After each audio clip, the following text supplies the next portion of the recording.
त्यामधला सर्वात महत्त्वाचा भाग जो आहे तो हा आहे, की 70% पूर्ण जगाच्या 70% वाघ जे आहेत ते फक्त भारतामध्ये आहेत. म्हणजे भारताला तेवढं इम्पोर्टन्स किंवा एक महत्त्व तर आहेच, पण त्याचबरोबर जबाबदारी, की जेव्हा तुमच्याकडे पूर्ण जगाच्या 70% वाघ तुमच्याकडे आहेत, तर तुमची जबाबदारी सुद्धा तेवढीच मोठी असते.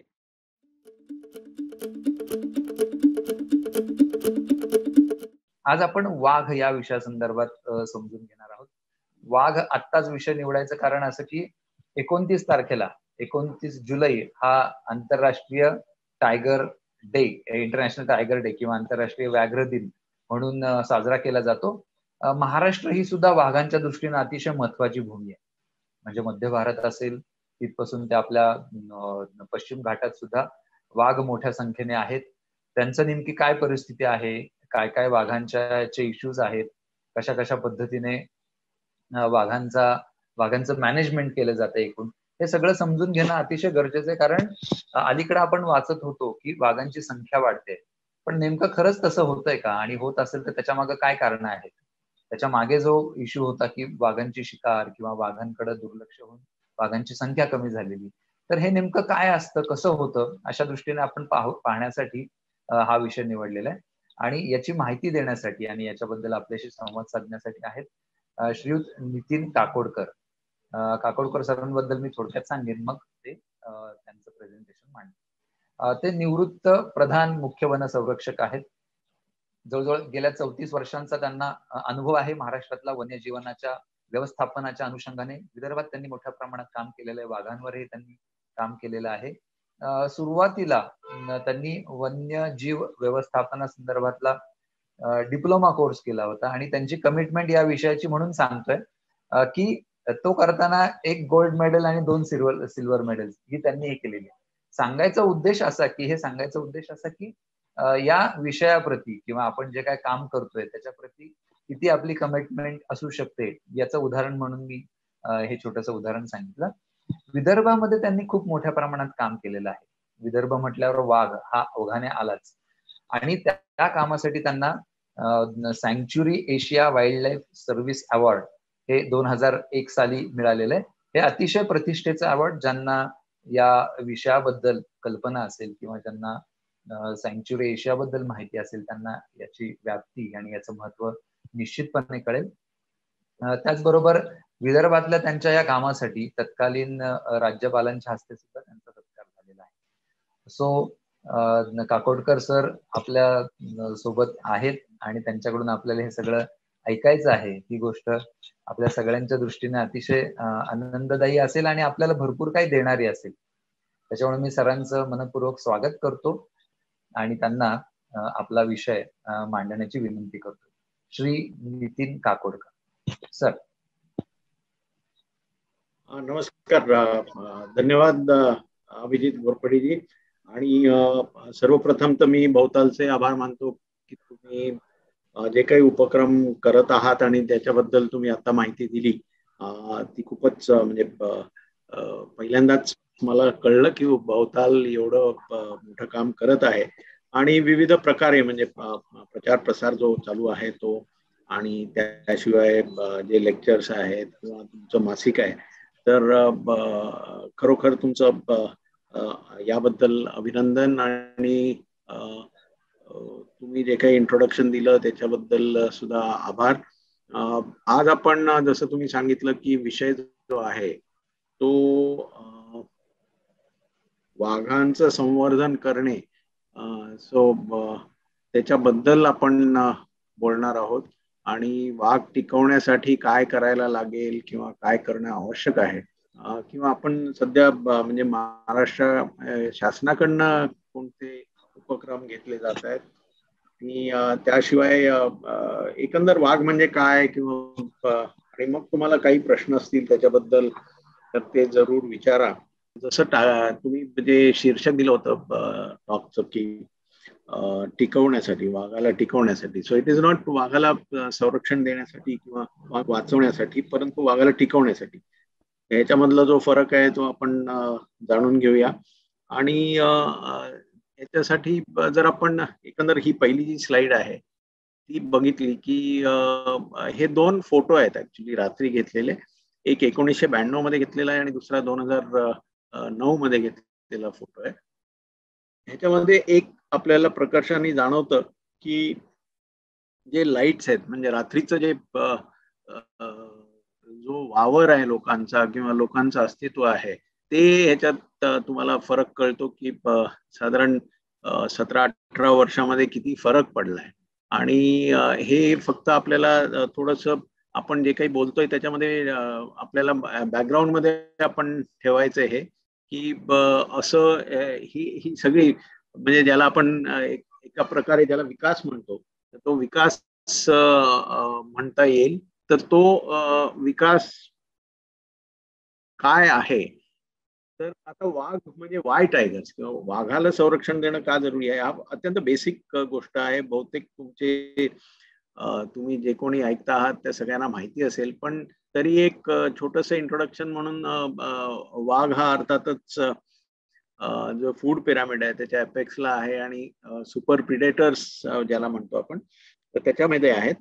त्याच्यामधला उद्देश हाच आहे की जर वाघाला संरक्षण दिलं तर आपोआपच तो ज्यांच्यावर अवलंबून आहे आणि त्या सगळ्यांचंच संरक्षण होईल. तर या दृष्टीने एक आहे कल्चरली किंवा हिस्टॉरिकली सुद्धा वाघ जो आहे त्याचं महत्व खूप प्रत्येक फोकलोर मध्ये आपल्याला दिसून येतं. त्याचप्रमाणे देवतांचे जे वाहन आहे ते सुद्धा आहे आणि आर्किओलॉजी मध्ये सुद्धा आपल्याला बरंच दिसतं. सो वाघाचं महत्व हे नेहमीच सगळीकडे अधोरेखित करण्यात आलेलं आहे आणि म्हणून आम्ही त्याला एक अम्ब्रेला स्पीशीज म्हणतो. अम्ब्रेला स्पीशीज म्हणजे तेच परत की वाघाचं संरक्षण करणं म्हणजे त्याच्यावर अवलंबून असलेलं किंवा एकंदर जैविक विविधता जी आहे त्याचं संरक्षण संवर्धन करणं हे आलं. त्यामुळे वाघ जो आहे तो एपेक्स फूड पिरॅमिड एका फूड पिरॅमिडचा एपेक्स असल्यामुळे त्याचं संरक्षण करणं अत्यंत महत्वाचं आहे. So we can also say किंवा असं पण म्हणता येईल की वाघाचं संरक्षण हे एक निमित्त आहे पण मुळात काय आहे की वाघाचं संरक्षण केलं तर आपण सगळ्यांचंच संरक्षण म्हणजे त्याच्यात मानव पण आला माणसाचं पण संरक्षण संवर्धन करतो असं त्याच्यात येतं. आणि जसं त्याला म्हणून अम्ब्रेला स्पीशीज असं म्हटलेलं आहे. आणि काही ठिकाणी असं म्हटलं जातं की जंगल नदी की माँ आहे. तर जिथे वाघ आहे तिथलं जंगल समृद्ध मानलं जातं आणि त्या समृद्ध जंगलामधनं जे काही पाणी मिळतं आपल्याला ते किंवा इकॉलॉजिकल सर्व्हिसेस इतर ज्या आहेत म्हणजे शुद्ध हवा आहे शुद्ध पाणी आहे ह्या सगळ्या गोष्टी पण आपल्याला मिळत असतात. आणि जसं एक दुसऱ्या प्रकारे जर बघितलं वाघाकडे तर फेस ऑफ मॉडर्न इंडिया असं जर म्हटलं तरी वावग ठरणार नाही. कारण पूर्वी आपण इंडिया म्हटलं की ताजमहल लोकांच्या डोक्यात यायचा किंवा गारुडी असे लोकांच्या डोक्यात यायचे. परंतु आज टायगर कारण बाकी ठिकाणी असं दिसत नाही. आफ्रिकेत तुम्हाला बाकीचे सगळी प्राणी दिसतात पण वाघ बघायचं असेल तर अर्थातच कुठचाही वन्यजीव प्रेमी असेल फोटोग्राफर असेल कन्झर्वेशनिस्ट असेल तर त्याला अर्थातच भारतामध्ये यावं लागतं.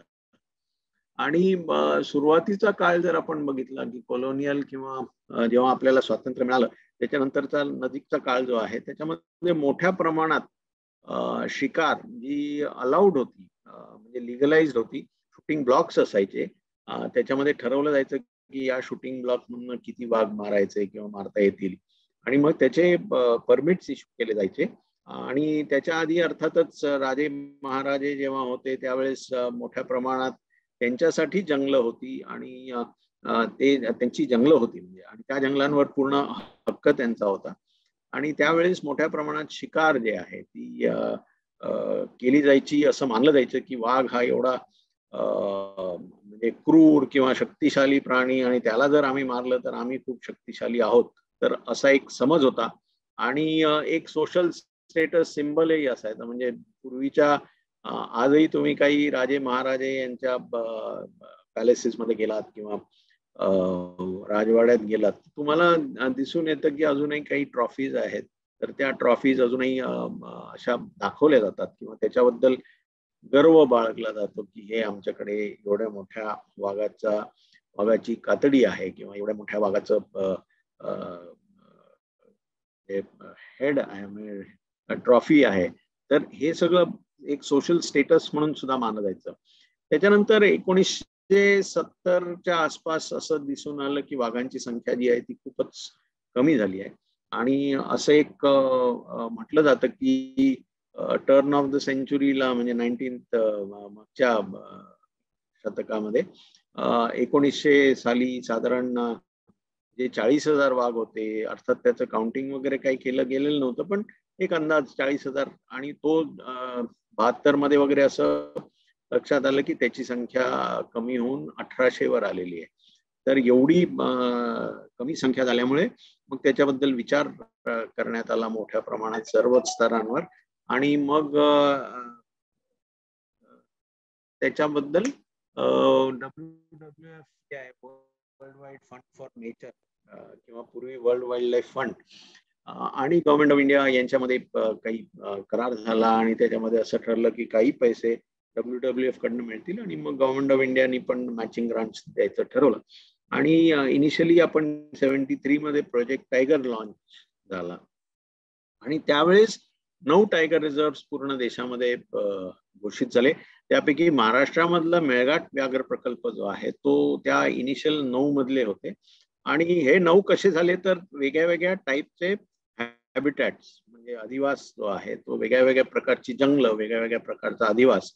आणि त्याच्या मागची भूमिका पण हीच होती की वेगळ्या वेगळ्या प्रकारचा अधिवास किंवा जंगल का तर ह्याच दृष्टिकोनातून की त्या जंगलांमधली वनस्पतीची विविधता किंवा तिथे असलेल्या प्राणी किंवा पक्षी किंवा कीटक यांची विविधता जी आहे ती जास्तीत जास्त कव्हर व्हायला पाहिजे. तर आपलं जे मेळघाट व्याघ्र प्रकल्प जो आहे तो टिपिकल सागवान आणि बांबू म्हणजे टीक बांबू कॉम्बिनेशनचं जंगल, एक प्रतिकात्मक जंगल म्हणून मेळघाट व्याघ्र प्रकल्पाची निवड करण्यात आली. तशीच सुंदरबन्स म्हणजे जिथे मॅनग्रोव्ज आहेत किंवा रणथंबोर जिथे ड्राय डेसिडियस फॉरेस्ट किंवा स्क्रब किंवा थॉर्नी फॉरेस्ट, तसंच हिमालयाचे जो खालचा पट्टा आहे जिथे म्हणजे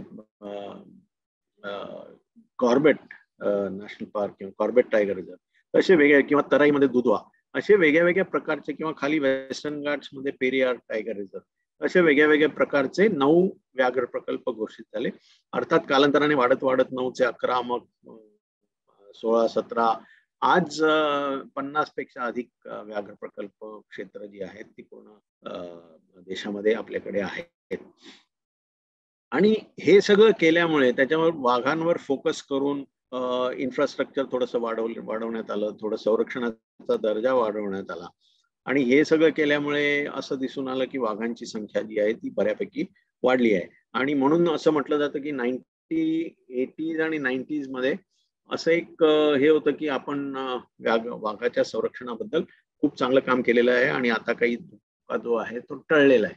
पण सडनली मग 90च्या दशकामध्ये असं लक्षात आलं की वाईल्ड लाईफ पार्ट्सचा जो डिमांड आहे जी ती खूप मोठ्या प्रमाणात वाढली. आणि त्याच्यामुळे व्यापार जो आहे वाघांचा किंवा अवैध शिकार जी आहे ती पण मोठ्या प्रमाणात वाढली.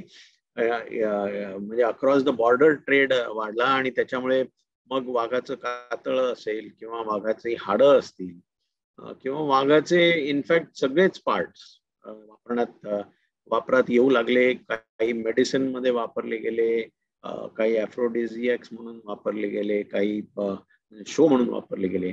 अशा वेगळ्या वेगळ्या गोष्टी झाल्या.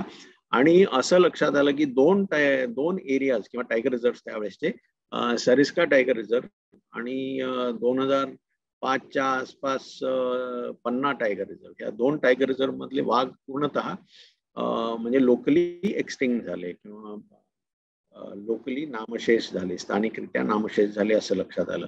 आणि मग तेव्हा गव्हर्नमेंट ऑफ इंडियाने ठरवलं की नाही, याच्याबद्दल काहीतरी ठोस पावलं आपल्याला उचलावी लागतील. आणि मग 2006 मध्ये एक नॅशनल टायगर कन्झर्वेशन अथॉरिटी, ज्याला आपण आज NTCA म्हणतो, तर तशी कॉन्स्टिट्यूट करण्यात आली. त्याच्या आधी एक 2005 मध्ये जॉईनिंग द डॉट्स असा एक शासनाचा एक गव्हर्नमेंट ऑफ इंडियाने एक रिपोर्ट तयार केला, ज्याच्यामध्ये बरेच सायंटिस्ट होते प्लस मॅनेजर्स होते. डॉक्टर गाडगीळ होते, माधव गाडगीळ होते, सुनीता नारायण होत्या, किंवा पवार साहेब होते, HS पवार, अशी मोठी मोठी मंडळी जी आहे त्या कमिटीमध्ये होती. आणि त्यांनी एक रिपोर्ट तयार केला आणि काय काय करायला पाहिजे. तर त्याच्यातलं एक जे रेकमेंडेशन होतं ते हे होतं की एक national tiger conservation authority form केली पाहिजे, आणि मग त्यानुसार वन्यजीव संरक्षण कायदा जो आहे तो त्याच्यामध्ये सुधारणा करण्यात आल्या आणि त्या सुधारणांनुसार नॅशनल टायगर किंवा NTCA स्थापित करण्यात आली.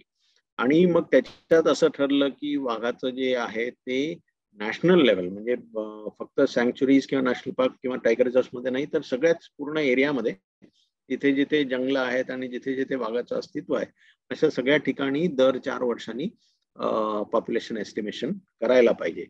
आणि त्याशिवाय जे टायगर रिझर्व्ह आहेत किंवा जे नॅशनल पार्क्स किंवा सँक्च्युरीज आहेत त्याला आपण सोर्स पॉप्युलेशन म्हणतो. सोर्स पॉप्युलेशन म्हणजे काय, जिथे ब्रीडिंग मोठ्या प्रमाणात होतं याला सोर्स पॉप्युलेशन म्हणतो. आणि मग त्याचं स्पिलओव्हर जे होतं त्याला आपण सिंक पॉप्युलेशन म्हणतो किंवा स्पिलओव्हर पॉप्युलेशन म्हणतो. तर अशा ठिकाणी तर अॅन्युअली मॉनिटरिंग करायला पाहिजे. एक झालं 4 वर्षाला पूर्ण एरियामध्ये जिथे जिथे वाघ सापडतात ते, आणि दुसरं ज्या इम्पॉर्टंट एरियाज आहेत किंवा जे सोर्स पॉप्युलेशन आहेत तिथे दर 4 वर्षाला अॅन्युअल मॉनिटरिंग म्हणजे दरवर्षी त्याचं मॉनिटरिंग व्हायला पाहिजे असं ठरवण्यात आलं. आता हे सगळं आपण जर आकडेवारी बघितली, कारण 2006 पासून एक वेगळ्या पद्धतीने वाघाची अंदाज जो आहे, संख्येचा अंदाज, मी प्रगणना हा शब्द टाळतो इथे कारण it is not a census, it is an estimation. तर ती प्रगणना जी आहे ते जे अंदाज जो आहे तो 2006 आणि मग 4 वर्षांनी 2010, मग पुढील 4 वर्षांनी म्हणजे 2014 आणि त्याच्यानंतर 2018 असे 4 वर्षांचे आपल्याकडे डेटा आहे आणि त्याचं पब्लिकेशन्स आहेत. आणि हे wild life institute of India आणि NTCA या दोघांनी मिळून केलेली एक्सरसाइज आहे. आणि अर्थातच या एक्सरसाइज मध्ये ही एक फार मोठं काम असतं आणि त्याच्यामध्ये स्टेट मधला अगदी वनमजुरापासून सगळेच इन्व्हॉल्व असतात आणि त्याच्यामुळे हे शक्य असतं. आणि तेव्हा जो अंदाज घेण्यात आला तो असा आला की 2006 मध्ये 1411, 2010 मध्ये 706, 1706 आणि नंतर 2014 म्हणजे 2226 म्हणजे 2226. हे एक अर्थात ही रेंज असते, म्हणजे 1411 म्हटलं तर असं पिन पॉइंटेड 1411 नसतं, पण एक त्याला रेंज असते से 1375 ते 1430-40 याच्या मधला मग तो एक आकडा दिला जातो जाहीर करण्यासाठी. आणि दिस इज ऑफकोर्स अ रेंज. आणि ह्याच्यामध्ये काय बघण्यात आलं की वाघ कुठे कुठे आहे, म्हणजे किती क्षेत्रामध्ये आहे. पूर्ण देशामध्ये जर बघितलं तर 2006 मध्ये असं दिसून आलं की 93,700 चौरस किलोमीटर क्षेत्रावर वाघाचं अस्तित्व आढळलं. म्हणजे तिथे सगळीकडेच वाघ अगदी शाबूत आहे किंवा सेफ आहे असं नाही, पण वाघाचं प्रेझेन्स जे दिसलं ते 93,700 चौरस किलोमीटर क्षेत्रावर दिसलं. त्याच्यानंतर 2010 मध्ये 81,000 किंवा 82,000 साधारण चौरस किलोमीटर क्षेत्रावर दिसलं आणि नंतर मग 89,000 चौरस किलोमीटर क्षेत्रावर दिसलं. याच्यामध्ये एक छोटासा इश्यू असा पण आहे की काही ठिकाणी झालं नव्हतं, म्हणजे ऍक्च्युअल प्रगणना किंवा एस्टिमेशन होऊ शकलं नाही फॉर व्हेरियस रिझन्स. पण पुढच्या एरियामध्ये पुढच्या वेळेस ते कव्हर करण्यात आलं. मग त्याच्यानंतर अजून काही एरिया असतात. अशा सगळ्या एरियाज करत करत शेवटी 2226 वाघ अंदाजे 90 चौरस किलोमीटर 90,000 चौरस किलोमीटर क्षेत्रावर आहेत असं दिसून आलं. आणि ह्याच्यामधला सर्वात महत्वाचा भाग जो आहे तो हा आहे की 70% पूर्ण जगाच्या 70% वाघ जे आहेत ते फक्त भारतामध्ये आहेत. म्हणजे भारताला तेवढं इम्पॉर्टन्स किंवा एक महत्व तर आहेच, पण त्याचबरोबर जबाबदारी की जेव्हा तुमच्याकडे पूर्ण जगाच्या 70% वाघ तुमच्याकडे आहेत तर तुमची जबाबदारी सुद्धा तेवढीच मोठी असते. कारण इतर ठिकाणी जे वाघ आहेत त्यांची संख्या फार कमी आहे, काही ठिकाणी एक्सटिंक्ट होण्याच्या मार्गावर आहेत. उपप्रजाती जर आपण म्हटलं तर असं म्हटलं जातं की वाघाच्या 8 उपप्रजाती होत्या, त्याच्यापैकी सध्या 4 किंवा 5च आहेत. आणि त्याच्यात सुद्धा जो पॅन्थेरा टायग्रिस जो आहे, जो वाघ आपल्याकडे भारतामध्ये आढळतो, त्याची संख्या पूर्ण जगाच्या 70% वाघ म्हणजे इतर उपप्रजाती धरून ती 70% आहे. So that is the kind of responsibility, जबाबदारी जी आहे ती. आता ह्याच्यात असं ठरलं की मॉनिटरिंग जे आहे ना, म्हणजे सनियंत्रण वाघाचं करायचं म्हणजे ते कसं करायचं.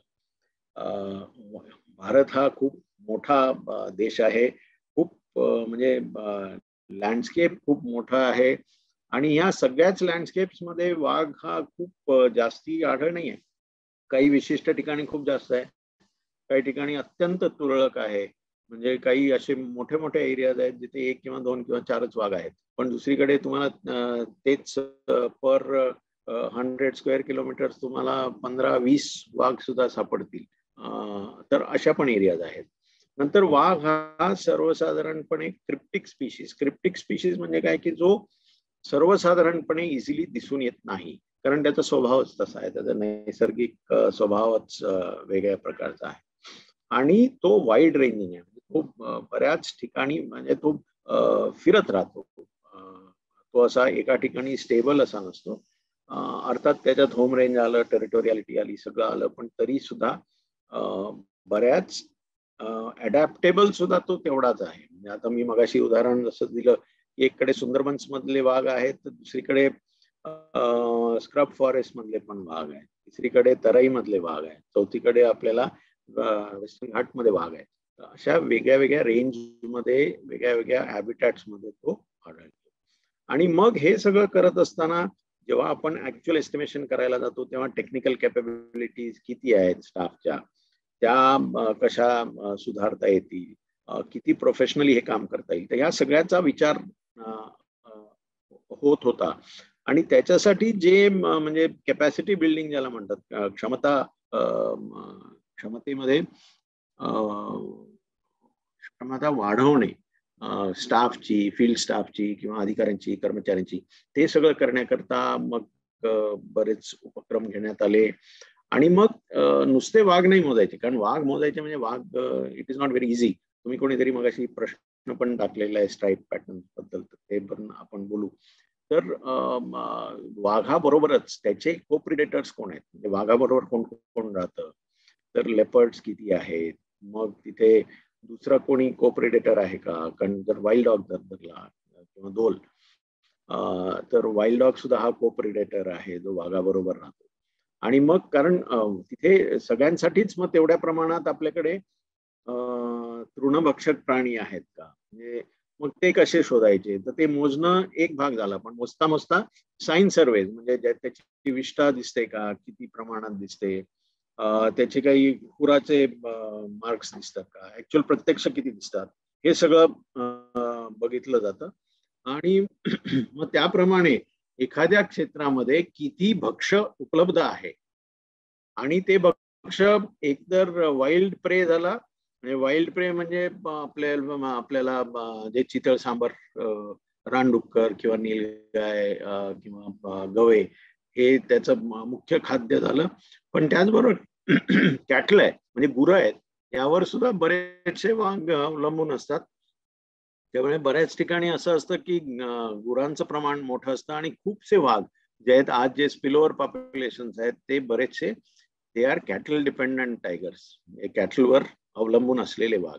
नंतर प्रत्येक क्षेत्रामध्ये ह्युमन डिस्टर्बन्स इंडेक्स किती आहे, ह्युमनचं किती डिस्टर्बन्स आहे, लोकांचं वावर किती आहे, जंगलामध्ये किती वावर आहे, मग तो कसा दिसतो, मग ते कॅटलची चिन्ह किती दिसतात, कुठपर्यंत दिसतात, जंगलामध्ये आतपर्यंत आहेत का, तिथे वृक्षांची तोड होते का, गवत आहेत का, गवत किती प्रमाणात आहे, कारण गवत आहे म्हणजे मग ते तृणभक्षक प्राण्यांसाठी चांगलं आहे, म्हणून मग अधिवास कसा आहे, या सगळ्या 4-5 गोष्टी ज्या आहेत त्या बघून मग ठरवलं जातं की म्हणजे आपलं वाघाचा जो अंदाज घेतला जातो तो कसा घेतला जातो.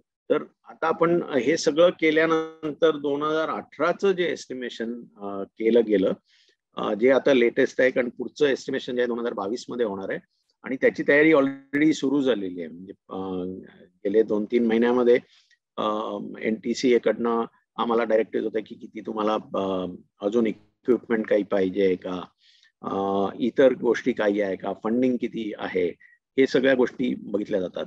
तर 2018चं जे एस्टिमेशन झालं तर त्याच्यामध्ये जर आपण बघितलं तर 5,22,996 किलोमीटर म्हणजे लांबी एवढा एफर्ट टाकला गेला. म्हणजे तेवढ्या किलोमीटर्स लोक चालली, म्हणजे आपले वनमजूर असतील, वनरक्षक असतील किंवा NGO म्हणजे काही सायंटिस्ट आहेत किंवा इतर लोक जे इन्व्हॉल्ड आहेत एस्टिमेशन मध्ये, हे सगळ्यांचा एफर्ट जो आहे तो 5,22,000 किंवा 23,000 किलोमीटर एवढा लोकांनी म्हणजे प्रगणनाच्या वेळेला तेवढे चालले.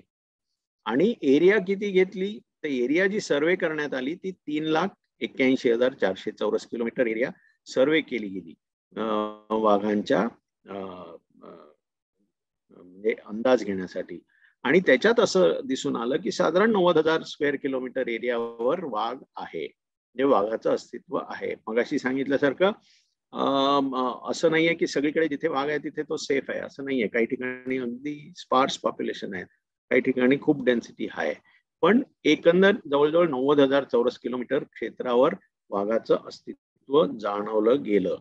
आता आपण मगाशी स्ट्राईप पॅटर्न बद्दल जे बोललो, तर आता इथे तुम्हाला पहिलं चित्र जे दिसतंय अपर लेफ्ट हँड कॉर्नरला, तर तिथे तुम्हाला कॅमेरा ट्रॅप दिसतोय. कॅमेरा ट्रॅप म्हणजे काय, इट्स अ सिम्पल कॅमेरा जो ट्रिगर होतो, ज्याच्यातनं IR रेज गेलेले असतात आणि त्या IR रेज कट झाल्या की फोटो येतो.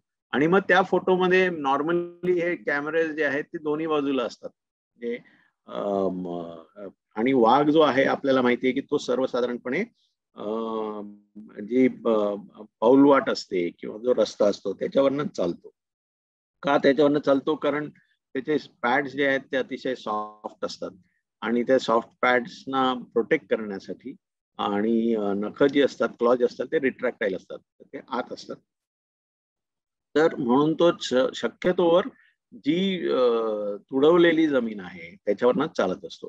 तर अशा ठिकाणी दोन्ही बाजूला कॅमेरे लावले जातात, सो दॅट तुम्हाला जेव्हा स्ट्राईप पॅटर्न मिळतो तर तो राईट फ्लँक आणि लेफ्ट फ्लँक या दोघांचा मिळतो.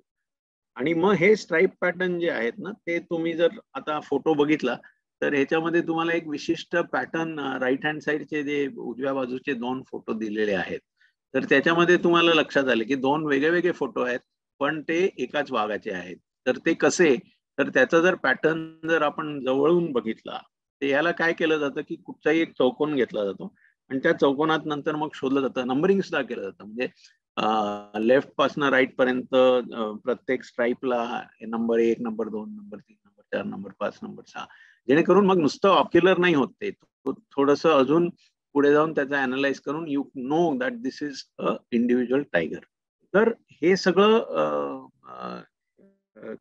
केल्यानंतर आपण एक अंदाज मानला आणि नंतर आपल्याला कळलं की 2018 मध्ये 2,967 टायगर्स आहेत. म्हणजे 2,226. 2014 ची संख्या जी होती ती 2,226 आणि नंतर मग 2,967 एवढे वाघ आहेत, असं एक एस्टिमेशन 2018 मध्ये केलं गेलं. आणि त्याच्यामध्ये एक अजून फार महत्वाची बाब ही आहे की ह्या 2,967 पैकी इंडिव्हिज्युअली आयडेंटिफाईड म्हणजे फोटोग्राफ्ड अँड आयडेंटिफाईड टायगर्स हे जवळजवळ, आता एक्झॅक्ट आकडेवारी मला आठवत नाहीये, पण इट इज अबाउट 2,500. 2,500 वाघांची एक डिरेक्टरी तयार केली जाऊ शकते की हे 2,500 वेगळे वाघ, हे त्यांचं स्ट्राईप पॅटर्न. म्हणजे ऍक्च्युली कॅमेरा फोटोग्राफ्स असलेले, म्हणजे कोणी त्याच्यावर डाऊट नाही घेऊ शकत, असे साधारण 2,500 वाघ. आणि मग इतर वाघ जे आहेत, आता समजा एखाद्या एरियामध्ये दुसरा वाघच मोजलेला नाहीये पण एक वाघ मिळाला, एक फोटो मिळाला, तर किंवा त्याचं अस्तित्व मिळालं, त्याचे कॅटल किलचे इन्सिडेंट्स मिळाले किंवा त्याची विष्ठा मिळाली किंवा लोकांनी पाहिला किंवा स्टाफनी पाहिला भलेही तो कॅमेरा ट्रॅप मध्ये आला नसेल, पण तो तिथे अस्तित्व 100% आहे. असे सगळे मिळून 2967 किंवा 3000 वाघ आहेत असा एक अंदाज 2018 मध्ये करण्यात आला. तर आता या वाघांबद्दल ही बेसिक माहिती दिल्यानंतर महाराष्ट्रावर आपण येऊया की आपल्या राज्यामध्ये काय काय आहे आणि जैविक विविधता किती आहे. तर साधारण आपल्याकडे जे संरक्षित क्षेत्र, आता प्रोटेक्टेड एरिया म्हणजे काय, तर जे सँक्च्युरी आहे किंवा नॅशनल पार्क आहे किंवा कन्झर्वेशन रिझर्व आहे, तर अशा ज्या गोष्टी आहेत तर त्या आपल्याकडे सर्वात पहिला नॅशनल पार्क जो आहे तो ताडोबा नॅशनल पार्क 1955 साली नोटिफाय झाला होता. आणि अगदी आता 2020 पण नाही, आता 2021 मध्ये सुद्धा काही PS नोटिफाय झाले, जसं कनारगाव अभयारण्य लेटेस्ट नोटिफाय झालेलं आहे. त्याचप्रमाणे काही कन्झर्वेशन रिझर्व्ह आपल्याकडे नोटिफाय झालेले आहेत. आणि आपल्याकडे अगदी सी लेवल म्हणजे मालवणला मरीन सँक्च्युरी आहे, तर हरिश्चंद्रगड ला आपल्याकडे अभयारण्य पण आहे जे 1600 मीटर अबव मीन सी लेवल आहे. तर वाघासोबतच आपल्याकडे इतर काय आहे, तर आपल्याकडे वाईल्ड बफेलोज मोठ्या प्रमाणात आहेत, फ्लॅमिंगोज आहेत. तसंच आपण नुसतं वाघाचं संवर्धन करत नाहीये, तर कोरल्स आहेत ज्याला प्रवाळ म्हणतात ते आहेत, किंवा मॅनग्रोव्ज आहेत, आणि रॉक पेंटिंग म्हणजे आर्किओलॉजिकली सुद्धा इम्पॉर्टंट जे आहेत. काही महत्वाची ठिकाणं आहेत जी रिलिजियस ठिकाणं सुद्धा फेमस आहेत. आणि त्याचप्रमाणे लोणार सारखं एक सेलेस्टियल ओरिजिन म्हणजे ज्याच्यामध्ये मिटिओरमुळे झालेला एक स्ट्रक्चर जे आहे ते आपल्याकडे आहे. तसंच मॅनमेड म्हणजे सागरेश्वर हे जे आहे की मॅनमेड अभयारण्य आहे. त्यामुळे आता जवळजवळ 10,000 चौरस किलोमीटर आपल्याकडे आता 62ची आता आकडेवारी जी आहे ती 70 वर गेलेली आहे. तर तेवढे संरक्षित क्षेत्र आपल्याकडे आहेत. आणि त्याच्यामध्ये अधिवासाची विविधता जर बघितली तर अगदी सेमी एव्हरग्रीन पासनं शुष्क पानगळीचं जंगल म्हणजे ड्राय डेसिडियस फॉरेस्ट ते गवताळ क्षेत्र अशा वेगळ्या वेगळ्या प्रकारचे अधिवास जे आहेत ते आपल्याकडे आहेत. आणि एककडे आपल्याकडे अतिशय मोठ्या प्रमाणात असलेले माणसाचं डेन्सिटी म्हणजे human density 25,000 per square kilometre म्हणजे संजय गांधी नॅशनल पार्क जर आपण बघितलं तो, तर दुसरीकडे भामरागड जिथे खूपच कमी आहे. तर हा एक नकाशा जर आपण बघितला तर वाघा व्यतिरिक्त आपल्याकडे जी जैविक विविधता आहे ती खूप मोठ्या प्रमाणात आहे. तर त्याच्यामध्ये समजा वुल्फ्स आहेत किंवा म्हणजे लांडगे, आता पुण्याच्या आसपास सुद्धा आपल्याला लांडगे दिसतात, फॉरेस्ट आउलेट आहे, टर्टल्स आहेत. हत्ती आपल्याकडे एवढे दिवस नव्हते, तर मागील 20-21 वर्षापासून आपल्याला सिंधुदुर्ग किंवा कोल्हापूर जिल्ह्यामध्ये या 2 जिल्ह्यांमध्ये हत्तींचं अस्तित्व आढळतं. त्याचप्रमाणे मागील वर्षी म्हणजे 2019 मध्ये गोंदियाकडनं म्हणजे छत्तीसगडमधनं आपल्याकडे गडचिरोली जिल्ह्यात वडसा तालुक्यामध्ये आणि तिथून मग पुढे ते गोंदियामध्ये गेले, असे 2 हत्ती आले होते आणि मग ते मध्य प्रदेशमध्ये गेले होते. तर अशी ही विविधता आपल्याकडे आहे. मग अशी कोप्रिडेटर्सची गोष्ट केली तर वाईल्ड डॉग्स हे मेजर कोप्रिडेटर्स मानले जातात वाघाचे. तसंच वाईल्ड बफेलोची जी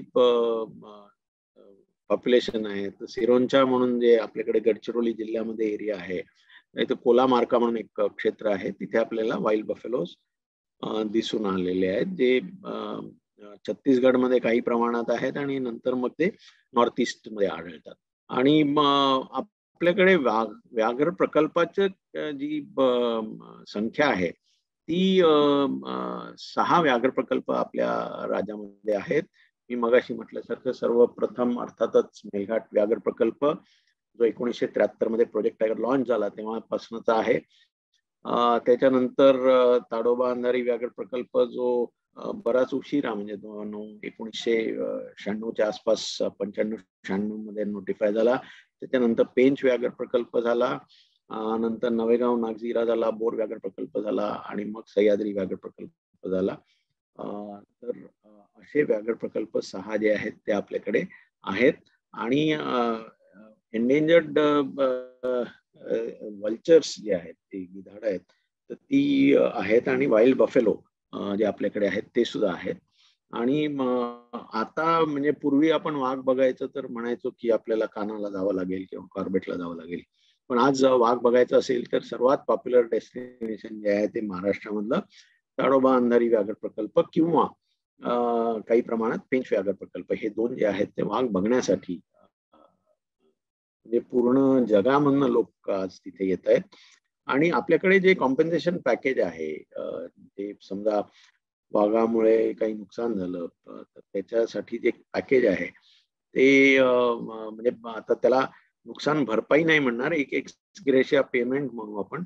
म्हणजे माणसाचं नुकसान झालं म्हणजे माणसाला मारलं गेलं किंवा गुरं मारली गेली किंवा क्रॉप डॅमेज जर झाला तर त्याच्यासाठी जे सध्या महाराष्ट्रामध्ये आपल्याकडे we have the one of the best compensation packages. तसंच पुनर्वसनाचं सुद्धा जे पॅकेज आहे ते चांगलं आहे. नंतर गावांमध्ये दुसऱ्या काही गोष्टी करायच्या असतील जेणेकरून लोकांचा सपोर्ट मिळेल तर ते सुद्धा आपल्याकडे चांगलं आहे. आणि मगाशी म्हटल्यासारखं संजय गांधी राष्ट्रीय उद्यान एक मुंबई सारख्या मोठ्या शहराचाच एक भाग असलेला एरियाज आहेत. आणि कदाचित आपलंच एक स्टेट आहे जिथे आपण म्हणजे एक डेडिकेटेड मॅनग्रोव्ह सेल आपल्याकडे आहे. त्यामुळे खारफुटीचं जे आपल्याकडे विस्तीर्ण जी किनारपट्टी आहे 720 किलोमीटरची त्याच्यामध्ये आपण मॅनग्रोव्ह सेल जरी म्हणत असलो तरी पूर्ण कोस्टल डायव्हर्सिटी जी आहे ती आपण प्रोटेक्ट करत असतो. आता वाघ महाराष्ट्रामध्ये जास्ती कुठे आहे? अर्थातच विदर्भामध्ये आहे जिथे ड्राय डेसिडियस फॉरेस्ट आहे आणि मग सह्याद्री व्याघ्र प्रकल्प आपल्याकडे आहे, परंतु तिथल्या वाघांची संख्या एवढी जास्त नाही. पण विदर्भामध्ये खूप मोठ्या प्रमाणात आपल्याकडे वाघ आहेत. आता हे सगळं करत असताना आपण म्हणजे थ्रेट्स काय आहेत किंवा इश्यूज काय आहेत? तर आता अर्थातच we are a developing country, त्यामुळे इन्फ्रास्ट्रक्चर डेव्हलपमेंट मोठ्या प्रमाणात आपल्याकडे होत असतं. जसं रस्ते आहेत, रस्त्यांचं जाळं म्हणजे नवीन रस्ते येतात किंवा जे अस्तित्वात असलेले रस्ते आहेत ते मड रोड्सवरनं मेटल रोड्स होतात, मेटलवरनं टार रोड्स होतात, टार रोडचे स्टेट हायवेज होतात, स्टेट हायवेजचे नॅशनल हायवेज होतात, नॅशनल हायवेजचे अजून एक्सप्रेसवेज होतात. तसंच रेल्वेजचं आता मीटर गेजचं ब्रॉड गेज मध्ये कन्व्हर्शन मोठ्या प्रमाणात, कॅनलचं नेटवर्क आहे, मायनिंग आहे, शहरीकरण जे आहे ते मोठ्या प्रमाणात होतं. आणि ह्या सगळ्यांमुळे काय होतं की मोठ्या प्रमाणात हॅबिटॅट लॉस जो आहे तो आपल्याला दिसतो. आणि अजून एक म्हणजे लोकांची जी पॉप्युलेशन आहे ती तर वाढतेच आहे, त्यामुळे लोकांचं अवलंबन जे आहे ते आणि त्याच्यामुळे मग वाढणाऱ्या आगीचं प्रमाण किंवा जलतण जे काढलं जातं ते किंवा गुरांची संख्या ही मोठ्या प्रमाणात होते. तसंच ऑर्गनाइज पोचिंग किंवा लोकल पोचिंग. आता ऑर्गनाइज पोचिंग आपण बऱ्याच प्रमाणात कंट्रोल केलेलं आहे काही वर्षात, पण कधी असं म्हणता येणार नाही की वी आर ऍब्सोल्युटली सेफ. तर ते टोटल अलर्टनेस आपल्याला राहावा लागतो. पण जिथे वाघ आहे तिथे पोचिंग होऊ शकतं. आणि लोकल पोचिंग जे बुशमीट साठी पोचिंग होतं ते आजही बऱ्याच ठिकाणी आपल्याला दिसतं. आणि वेगळ्या वेगळ्या प्रकारे शिकार होते. म्हणजे एकतर शिकार झाली म्हणजे हंटिंग. आता हंटिंग म्हणजे बंदूक म्हणजे भरमार बंदूक असेल किंवा साधी बंदूक असेल किंवा पॉइझनिंग मुळे होतं. पॉइझनिंग मध्ये जास्ती रिटॅलिएटरी किलिंग्स होतात. म्हणजे जिथे रिटॅलिएशन होतं, एखाद्या गावामध्ये गुरांना मोठ्या प्रमाणात वाघ मारत आहे तर तिथे एखादं म्हणजे कॅटलला मारलेलं असेल तर त्याच्यावर पॉइझन टाकून त्या वाघाचा बंदोबस्त करणे किंवा इलेक्ट्रिक्युशन. आता इलेक्ट्रिक्युशन मध्ये पण वेगळे वेगळे प्रकार असतात की जे मुद्दामून वाघासाठी केलेलं नसतं, पण ते इलेक्ट्रिक्युशन सुद्धा बाकीचे प्राणी जे आहेत जे उपद्रव क्रॉपवर करतात किंवा त्यांना मारण्यासाठी म्हणजे सो दॅट त्यांचं मटण जे आहे ते खाता येईल अशासाठी इलेक्ट्रिक्युशन. पण हे करत असताना वाघही त्याच्यामध्ये होऊ शकतो. आता हा एक नकाशा आपण एक थोडस लक्ष देऊ की याच्यामध्ये जे हिरवे पॅचेस आहेत तर त्या आपल्या सँक्च्युरीज नॅशनल आहेत. आणि जो लाल कलरचे अशा रक्तवाहिन्यांसारखे जे दिसत आहेत तर ते त्याला आपण कॉरिडॉर म्हणतो. आता कॉरिडॉर म्हणजे काय की एक क्षेत्र आणि दुसरं एक संरक्षित क्षेत्र आणि दुसरं संरक्षित क्षेत्र हे कनेक्टेड आहे का, मग हे कितपत कनेक्टेड आहे. तर जेवढा डार्क लाल तेवढं जास्ती कनेक्टिव्हिटीची शक्यता. आणि ही सगळी काढलेली कशावर आहे की केवढे वाघ इकडून तिकडे गेले आणि त्याचं अस्तित्व कुठे कुठे जाणवलं, तर त्यानुसार ही कनेक्टिव्हिटी काढलेली आहे. आणि ह्याच्यामध्ये आपल्याला दिसतं की जसे जसे वाघांची संख्या वाढते तसं ते डिस्पर्सल होत असतं. कारण वाघ जो आहे तो एकाच टेरिटरीमध्ये म्हणजे आता असं म्हटलं जातं की वाघाची एक साधारण टेरिटरी असते, पण आता मग टेरिटरीची साईज असते का ठरलेली की एवढ्या स्क्वेअर किलोमीटर मध्ये एवढे वाघ राहू शकतात का, तर असं नाहीये.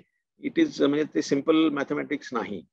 त्याच्यामध्ये भक्ष्याचं प्रमाण किती आहे, ह्युमन डिस्टर्बन्स किती आहे, तिथे इतर कोप्रिडेटर्स किती आहेत, हे सगळं लक्षात घेऊन मग हे मग असे आपण म्हटलं की आपल्या जे गरजा आहेत त्या भागवण्यासाठी मग त्या फ्युएलच्या गरजा असो, कोल मायनिंग होतं किंवा इतर रस्ते बनतात किंवा थर्मल पॉवर प्लांट्स आहेत, आगी आहेत किंवा लोकांचं अवलंबन जे आहे. तर जसा मोवा कलेक्शन तुम्हाला दिसतं या चित्रामध्ये, तर मोवा कलेक्शन साठी किती जावं लागतं आणि तो लिमिटेड पिरियड असतो आणि त्याच्यावर खूप मोठ्या प्रमाणात उपजीविका जी आहे लोकांची ती अवलंबून असते.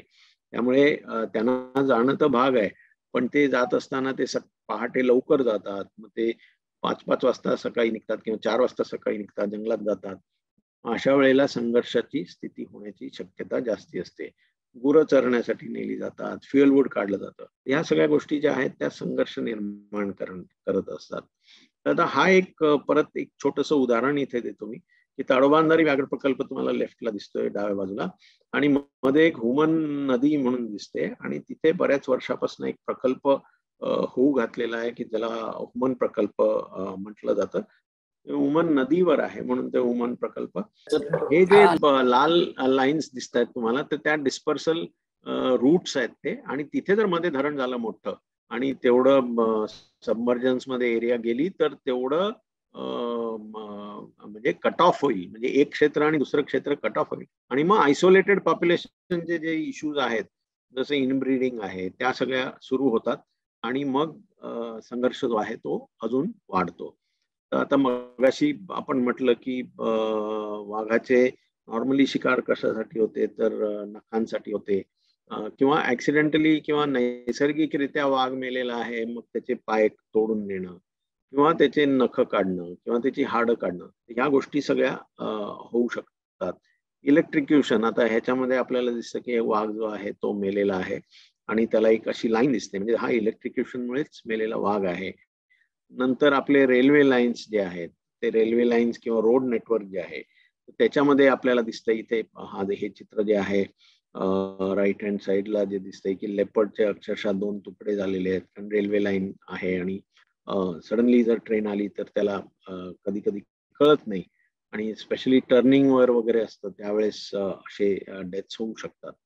असं सगळं हे सगळे धोके आहेत, पण हे धोके जरी असले तरी महाराष्ट्रामध्ये आपण जर बघितलं तर वाघांची संख्या मगाशी जसं आपण देशाची 1411 ते 1700 ते 2226 ते 2967, इथे जर आपण बघितलं महाराष्ट्राचं तर 103 वरनं 168, मग 190 आणि 312.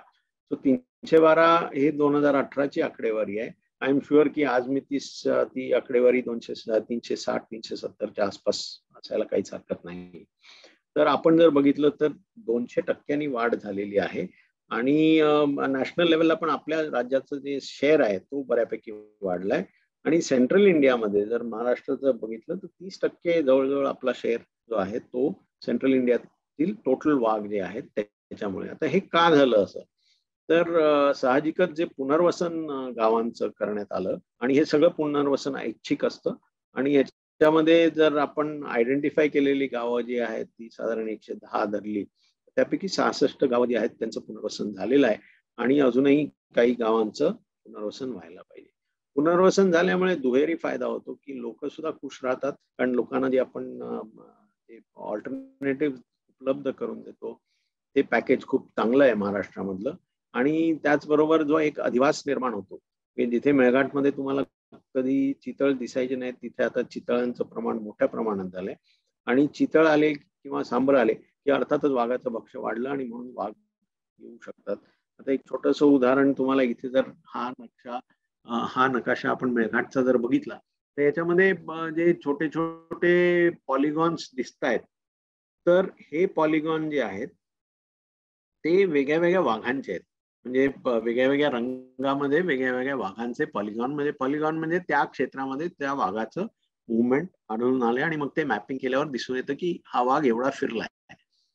तर आता इथे जर मेळघाटचे दोन भाग जर बघितले, जो लाल सर्कल मध्ये जो आपण भाग दाखवलेला आहे त्या क्षेत्रामध्ये असलेले पॉलिगॉन्स म्हणजे number of polygons is very high, म्हणजे खूप जास्त दिसतात तुम्हाला. पण तुम्ही उत्तरेकडे गेलात तर तिथे लाल सर्कलच्या बाहेर तर तिथे तुम्हाला 3च पॉलिगॉन दिसतात. 3 पॉलिगॉन का? तर तिथे वाघांची संख्या 3च आहे.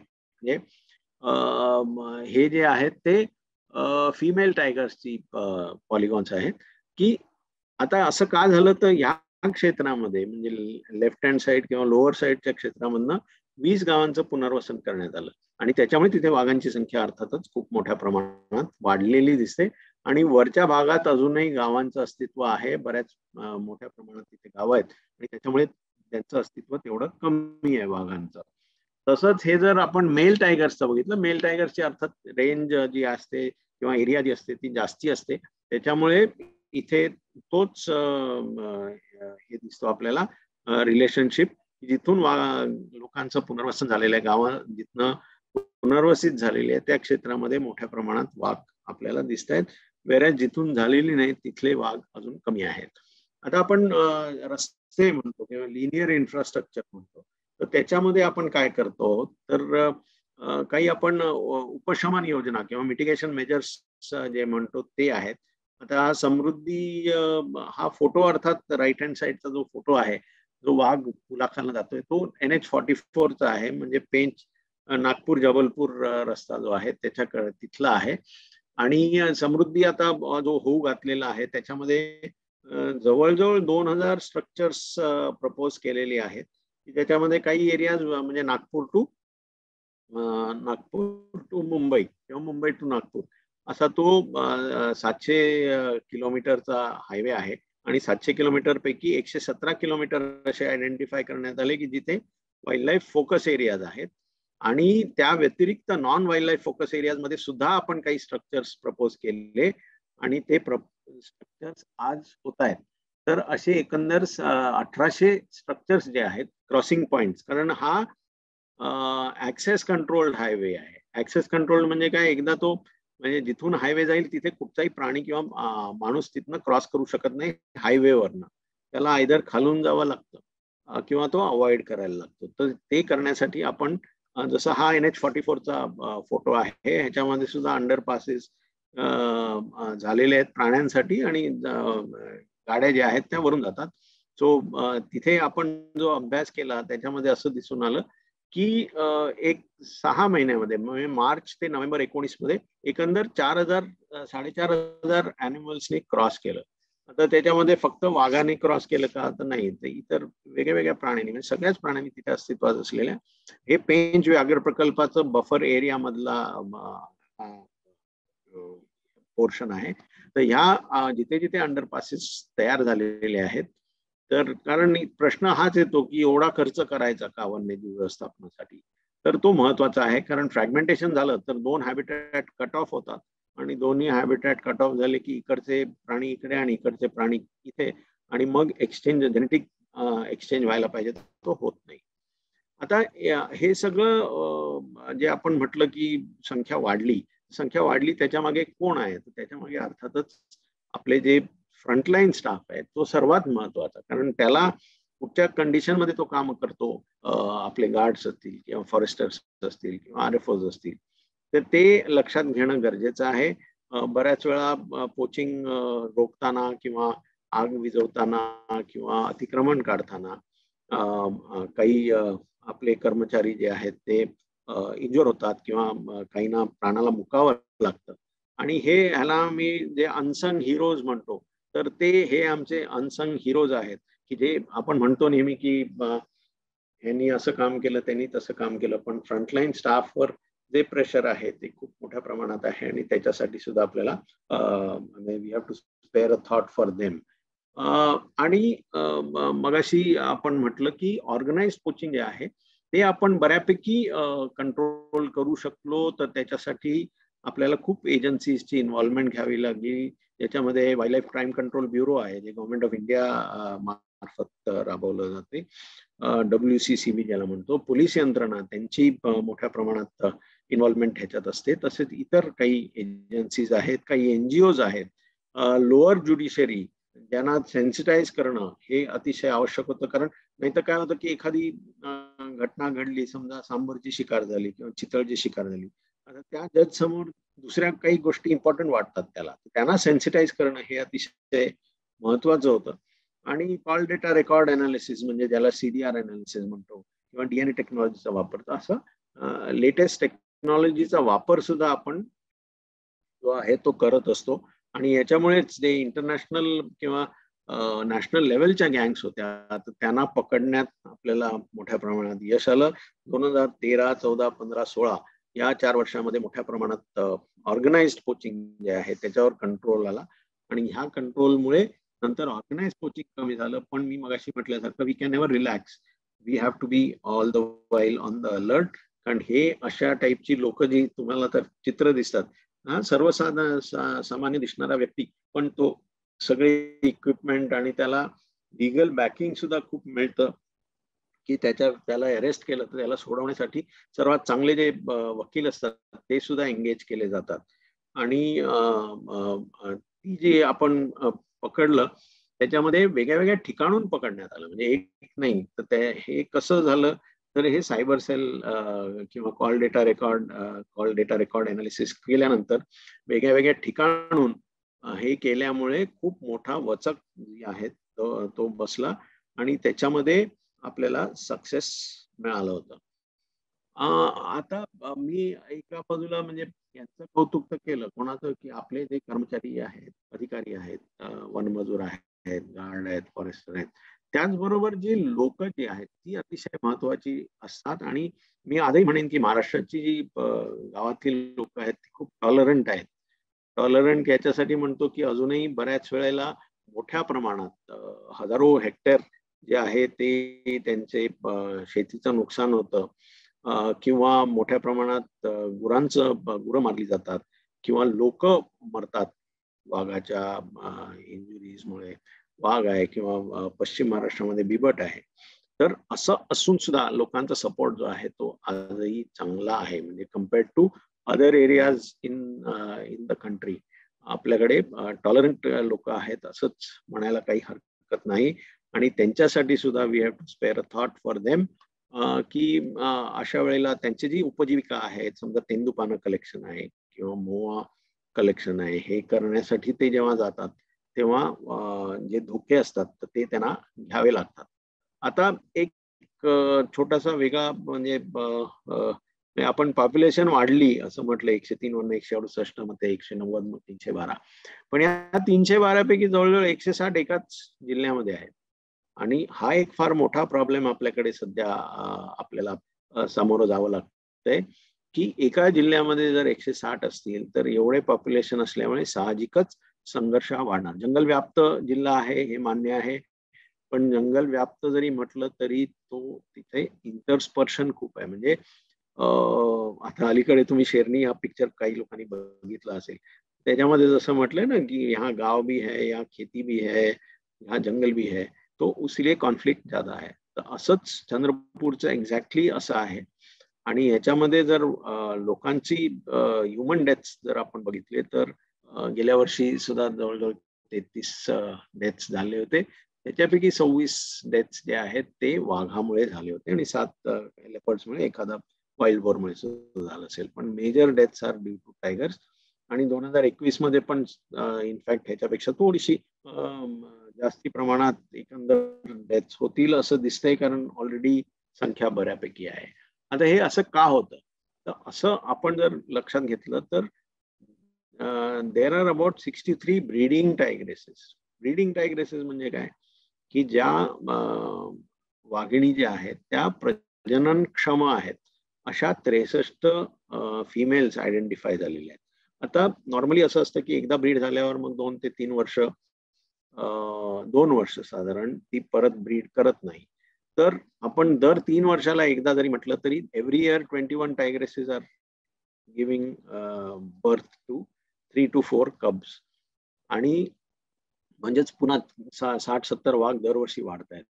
आणि अशामुळे जे डिस्पर्सल होते ते डिस्पर्सल होण्यासाठी जे कॉरिडॉर कनेक्टिव्हिटी मगाशी आपण बघितली इथे पण दिसते तुम्हाला की मधला एरिया जरी ताडोबा असला तरी त्याच्या बाजूला ब्रह्मपुरीचं जंगल आहे आणि तिथे आपल्याला एवढ्या मोठ्या प्रमाणात वाघ जे आहेत ते त्यांचं आढळ दिसून येतो.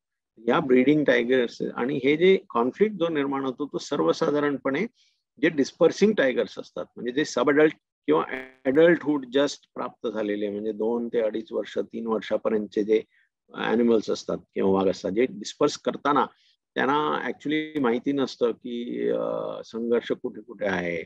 They are still not very sure about their प्रे. अशा ठिकाणी अशा वेळेला डिस्पर्सल होतं. आणि मी म्हटलं की महाराष्ट्र हा खरोखर एक प्रोएक्टिव्ह स्टेट आहे की आपण मोठ्या प्रमाणात प्रोटेक्टेड एरियाज डिक्लेअर केलेले आहेत. बरेचसे पुनर्वसनाचे गावांचं पुनर्वसन केलेलं आहे. आपल्याकडे टोटल देशामध्ये 8 स्पेशल टायगर प्रोटेक्शन फोर्स आहेत. त्याच्यापैकी 4 आपल्या राज्यात आहेत.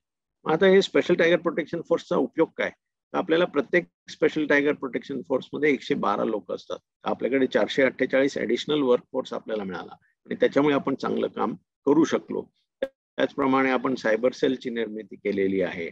आपले जे पॉलिसीज आहेत त्या कन्झर्वेशन फ्रेंडली आहेत. आपल्याकडे एक डॉक्टर श्यामाप्रसाद मुखर्जी जनवन विकास योजना म्हणून आहे. त्याच्यामध्ये बऱ्यापैकी फायनान्शियल सपोर्ट मिळतो. तसंच आपल्याला वेगळ्या वेगळ्या स्टेक होल्डर्स म्हणजे स्टेक होल्डर्स मध्ये एनजीओज पण आले, काही संस्था आल्या, काही लोक आली, काही म्हणजे ज्युडिशरी आली, पोलीस आले. ह्या सगळ्या स्टेक होल्डर्सना आपण इन्व्हॉल्व्ह करायचा प्रयत्न करतो आणि त्याच्यामुळेच आपल्याला यश जे आहे ते चांगलं मिळालं. आणि त्याचप्रमाणे आदिवास विकास म्हणजे रोटी कपडा मकान जसं वाघासाठी पण तेच पाहिजे आहे. म्हणजे आदिवास त्याचा पाणी उपलब्ध करून देणं किंवा जिथे तण जास्ती येत असेल, वीड्स जास्ती असतील तर ते वीड्सचं उच्चाटन करणं, संरक्षणाचा दर्जा वाढवणं, जलमृत कामं करणं, ह्या सगळ्या गोष्टी करत असतो. त्याचप्रमाणे आपण संवर्धन कन्झर्वेशन एज्युकेशन जे आहे ते मोठ्या प्रमाणात करतो. कारण लोकांचं सपोर्ट मिळवणं हे अतिशय गरजेचं असतं. कारण नाहीतर मग संघर्षाची स्थिती जिथे होते तिथे फार वाईट परिणाम होत असतात. त्यामुळे लोकांना अवेअर करणं, जागरूक करणं हे एक महत्वाचं आपल्याकडे काम चालू असतं. त्याचप्रमाणे लोकांची उपजीविका जी आहे, लाईव्हलीहूड नीड्स जे आहेत, तर त्या लाईव्हलीहूड नीड्स आपल्याला भागाव्या लागतात आणि त्याच्यासाठी आपण खूप मोठ्या प्रमाणात काम केलेलं आहे. आणि म्हणजे एक उदाहरण म्हणून छोटंसं देतो मी. एक प्रथम म्हणून संस्था आहे, त्यांच्या माध्यमातून आपण पेंचमध्ये एक हॉस्पिटॅलिटी ट्रेनिंग घेतो. 3 महिन्याचा कोर्स असतो आणि त्याच्यात आदिवासी किंवा अतिशय रिमोट एरियामधली जी लोक असतात ती येत असतात आणि त्यांचं ट्रेनिंग देऊन त्यांना पूर्ण हॉस्पिटॅलिटीचं ट्रेनिंग देऊन प्रथम त्यांना एश्युअर करतं की तुम्हाला 7,000ची नोकरी तर आम्ही देऊच minimum. So the moment you complete 3 months course, 7,000 रुपये, 7,000 is not a very big amount, पण हे मिनिमम आहे. आणि त्याचप्रमाणे त्यांना नंतर अशा गोष्टी झालेल्या आहेत की लोक म्हणजे विदर्भातली लोक आज पुण्यामध्ये किंवा गोव्याला सुद्धा कामाला गेलेली आहेत आणि मग त्यांना बाकीचे इन्कम जे टिप्स आहेत किंवा इतर प्रकारे त्यांना इन्कम. त्याचप्रमाणे बरेचसे गाड्या आपण उपलब्ध करून दिलेल्या आहेत, टुरिस्ट व्हेकल्स जे आहेत त्याच्यासाठी लोन मिळवून दिलेलं आहे आदिवासी विकास विभागाच्या सहाय्याने. मग त्यांना ड्रायव्हिंग ट्रेनिंग आहे किंवा बँगल मेकिंग आहे. अशा वेगवेगळ्या गोष्टी ज्या आहेत त्या उपजीविकेसाठी आपण करत असतो. त्याचप्रमाणे निसर्ग पर्यटन हा एक वेगळा अख्खा विषय असू शकतो लेक्चरसाठी की निसर्ग पर्यटन तून जो रोजगार आहे तो मोठ्या प्रमाणात. लोक म्हणतात की ताडोबा फार महाग झालाय किंवा लोकांना आज पोहोचणं शक्य नाहीये सर्वसाधारण माणसाला, पण त्याच्यातनं जो निधी उपलब्ध होतोय तो निधी सगळा तिथेच जातोय. म्हणजे व्याघ्र संवर्धन प्राधिकरण जे आहे, टायगर कन्झर्वेशन फाउंडेशन जे आहे, त्या प्रतिष्ठान, त्याच्यामध्ये हा पैसा जातोय आणि त्याच्यातनं लोकल लोकांनाच त्याचं ट्रेनिंगच्या स्वरूपात किंवा त्यांना उपजीविकेच्या स्वरूपात त्यांना केलं जातं. दुसरं एक महत्वाचं जो महाराष्ट्राने जो मोठ्या प्रमाणात काम केलेलं आहे की लॉंग टर्म रिसर्च प्रोजेक्ट्स. म्हणजे नॉर्मल मॅनेजमेंट तर आहे, पण जे काही इश्यूज आहेत त्याच्यावर अभ्यास करणं, त्याचं संनियंत्रण करणं, मॉनिटरिंग करणं, त्याच्यासाठी may be Maharashtra is the only state which has entered in too long term agreements with WII, wild life institute of India, यांच्याकडून आपण मोठ्या प्रमाणात रिसर्च प्रोजेक्ट्स हाती घेतलेले आहेत आणि याच्यामुळे अंडरस्टँडिंग जे आहे ते खूप चांगलं वाढतंय. आणि दुसरं कॅपॅसिटी बिल्डिंग, म्हणजे आपल्याकडे संघर्षाची स्थिती जी निर्माण होते त्याला हँडल करण्यासाठी जे ट्रेनिंग लागतं तर ते सुद्धा आपण कॅपॅसिटी क्षमता बुद्धी जी आहे ती करत आहोत वेगळ्या वेगळ्या ठिकाणी. म्हणजे आज जवळजवळ 44 टीम्स तयार झालेल्या आहेत वेगळ्या वेगळ्या पूर्ण राज्यामध्ये.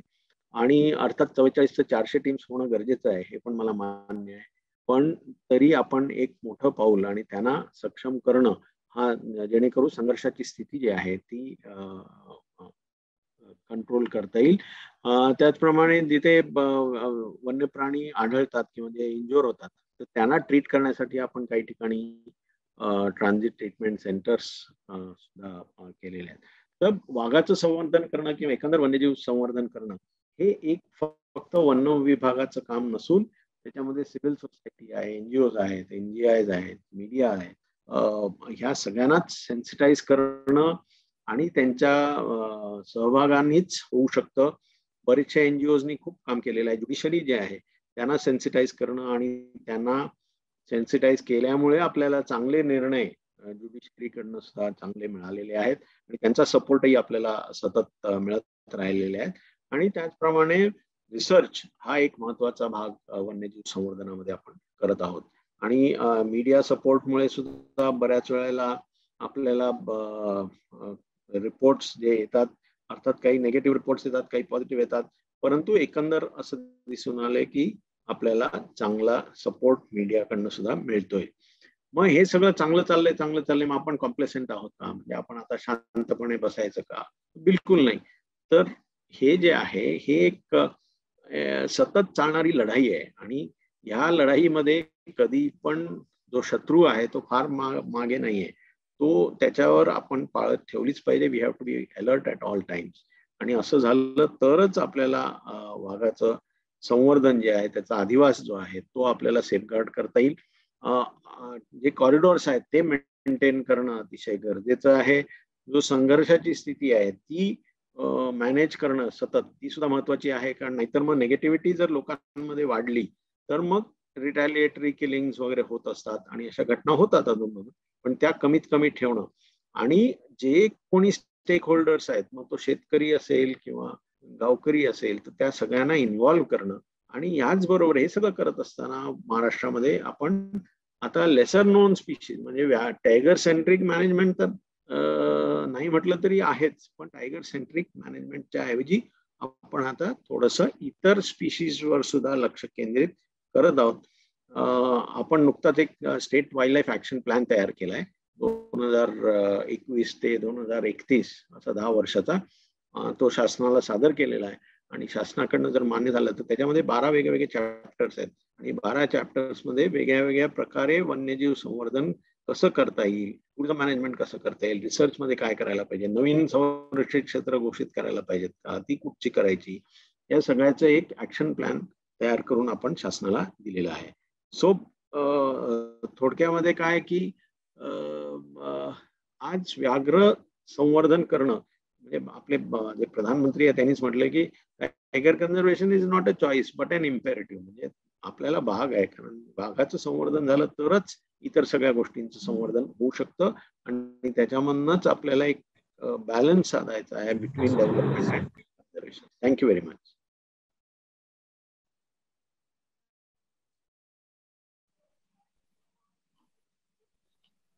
मला वाटतं चॅट बॉक्स मध्ये भरपूर प्रश्न आहेत. हो, खूप प्रश्न आलेले आहेत. मग तुम्ही कोऑर्डिनेट करता? हो, करतो कोऑर्डिनेट सर. या सर, थँक्यू सो मच. खूप चांगल्या प्रकारे तुम्ही मांडणी केलीत आणि खरं तर श्रोत्यांचे प्रश्नही भरपूर आलेले आहेत. त्याचबरोबर खूप मंडळी उपस्थित पण आहेत. मी आवर्जून स्वागत करेन. धनंजय शेडबळे सर इथं उपस्थित आहेत. त्यांनी इन्व्हाइट केल्यामुळे जॅकी श्रॉफ हे जे फिल्म अभिनेते आणि ते निसर्गाबद्दल नेहमीच त्यांचं आकर्षण असतं आणि वाईल्ड लाईफ बद्दल जास्त ते. जॅकी सर, आपलं सुद्धा मनपूर्वक स्वागत. दीपक मोडक आहेत. दीपक मोडक हे इरिगेशनचे रिटायर्ड सेक्रेटरी आहेत. कोयनाला ते बराच काळ होते. मोडक सर स्वागत. हेमंत जगताप आहेत आणि खूप शिरीष कुंभारकर आहेत. भोवतालची सगळी टीम आहे. त्याच्यामुळे सगळ्यांचं उपस्थित राहिल्याबद्दल स्वागत. आता थोडं उशिरा करतो.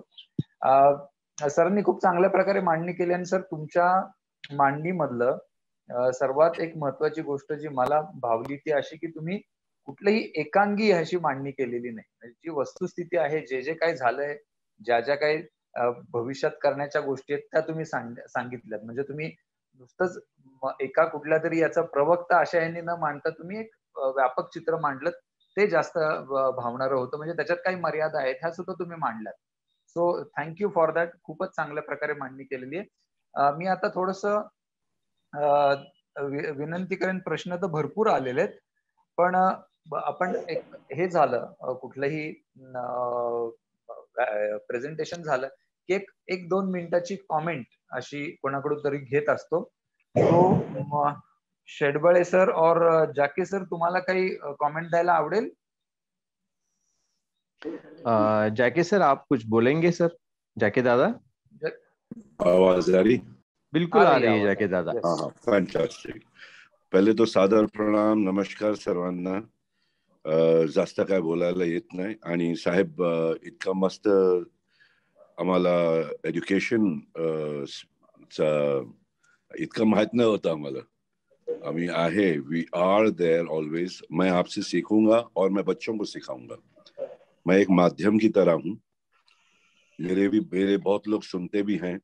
मैं इन चीजों में हमेशा ध्यान रखना चाहता हूँ. झाड़ पौधे, सॉइल, वाटर, एनवायरनमेंट बेसिकली. जैसे कि मैं कई जगह बात करता हूँ कि ग्राउंड वाटर डिप्लीशन का जो बात है, 3 बार बर्तन धोते हैं दिन में, 3 बार बर्तन धोते, मगर हम लोग उससे राख से और मिट्टी से नहीं धोते. सिटी के अंदर तो साबुन ऐसे ऐसे यूज हो जाता है अलग अलग कलर के कि पूरा पानी का सत्यानाश हो जाता है. तो वाटर कंजर्वेशन कहाँ से शुरू करना चाहिए, वाटर डिप्लीशन को कहाँ से सोचना चाहिए, इन चीजों में बहुत ध्यान देता हूँ. और अब जंगल में घुस रहा हूँ और ये सारी चीजों की मालूमात हो रही है आपसे सर. तो मैं जितना सीख सकता हूँ मैं सीखूंगा. और बच्चों को, जितने बच्चे जहां जहां मुझे बुलाया जाता है, मैं उनको जरूर ये बातें बताऊंगा सर. बहुत बहुत धन्यवाद. जय हिंद, जय महाराष्ट्र. जाकी दादा, थैंक यू. अभिजीत, मैं आप सभी को एक बात बताना चाहता हूँ, खास करके नितिन सर को. जाकी दादा is very sensitive end sensible. जब भी हम लोग उनके पास जाते हैं, जब भी हम लोग कॉन्जर्वेशन की बात करते हैं, कभी हमें वो डिसअपॉइंट नहीं करते. हर वक्त हम लोगों के लिए वक्त देते हैं. Last week he was suppose to go to but he stayed back just to meet, we can say, people who are working on the nature conservation. So we are really grateful to such a great stalwart, Jacky Dada. Thank you so much from my side. Sir, thank you sir. कोई मैं किसी पे कुछ उपकार नहीं कर रहा हूँ sir. मैं अपने धरती पर, अपने धरती माँ पर उपकार कर रहा हूँ.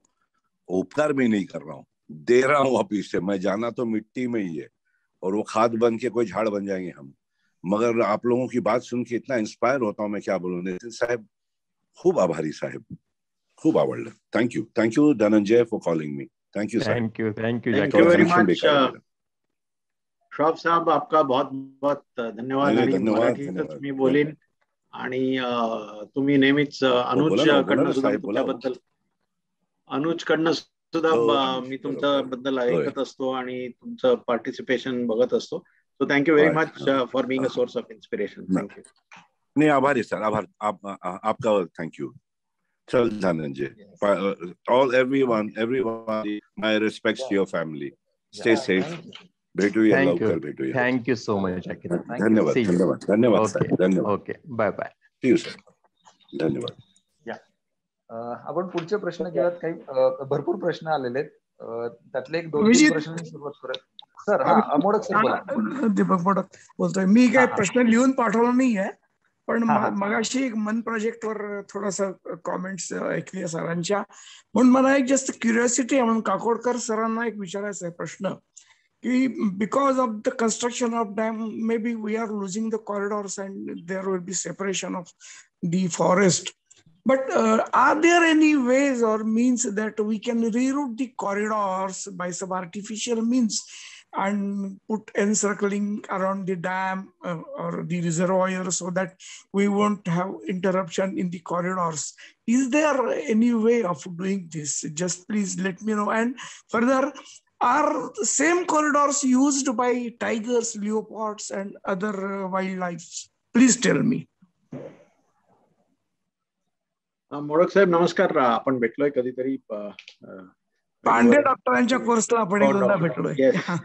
करेक्ट. डॉक्टर सतीश पांडे यांच्या सोबत आपण भेट झालेली आपली. तुम्ही जो विचारला प्रश्न तो जसं मी रस्त्याचं एक उदाहरण दिलं की रस्त्यामध्ये आपण अंडरपासेस वगैरे केले आणि अंडरपासेस करून आपण एक उपशमन योजना किंवा मिटिगेशन मेजर जी आहे ती लिनियर इन्फ्रास्ट्रक्चर मध्ये तर आपण सक्सेसफुली केलेली आहे. परंतु ह्या अशा म्हणजे जे सबमर्जन्स एरिया जे आहे स्पेशली हुमन डॅमचा जो जर विषय बघितला आपण तर हुमन हे फार क्रिटिकली लोकेटेड आहे आणि याच्यामध्ये खूप मीटिंग झाल्या आहेत, खूप चर्चा झालेली आहे. त्याच्यामध्ये असं ठरलं होतं की जर आपण डॅम सीड जी आहे ती जर अपस्ट्रीम साधारण 1 किलोमीटर गेली तर किती होईल, 2 किलोमीटर गेली तर किती होईल, तर हे सगळं वर्कआउट केलेलं आहे. पण मला वाटतं ते फिजिबल होत नाही कारण टेक्निकली आणि फायनान्शियली सुद्धा ते फिजिबल व्हायला पाहिजे. आणि अनफॉर्च्युनेटली काय झालं की over a period of time त्याला ती एरिया जी आहे चंद्रपूरचा जो मी मेजर इश्यू तुम्हाला सांगितला की चंद्रपूरमध्ये 312 पैकी 160 वाघ किंवा आज मी तीस कदाचित 200च्या आसपास असतील वाघ आपले एकाच जिल्ह्यामध्ये आहेत.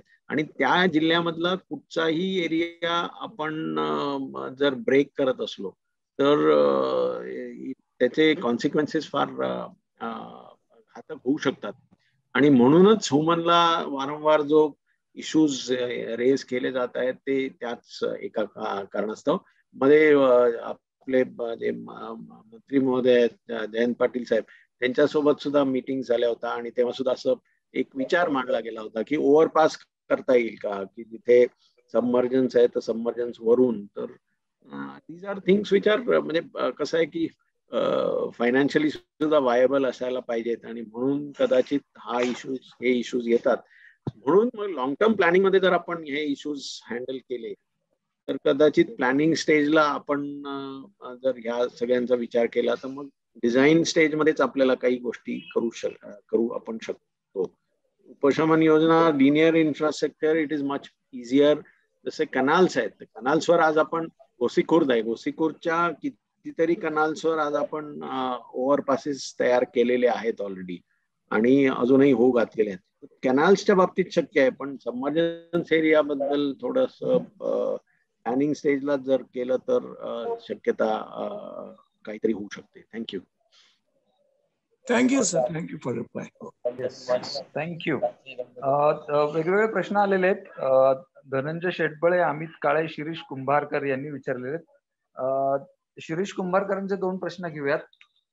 त्यांचा पहिला प्रश्न आहे की कॉलर जी असते ही सर्व वाघांना कॉलर लावली जाते का, आणि लावली जात असेल तर ज्यांना कोणाला लावली जाते त्याचा काही त्रास असतो का, प्रश्न 1. आणि दुसरा प्रश्न असा आहे की वाघांचं स्थलांतर जास्त जिथं पॉप्युलेशन आहे तिथून कमी पॉप्युलेशन असलेल्या भागाकडे करता येतं का.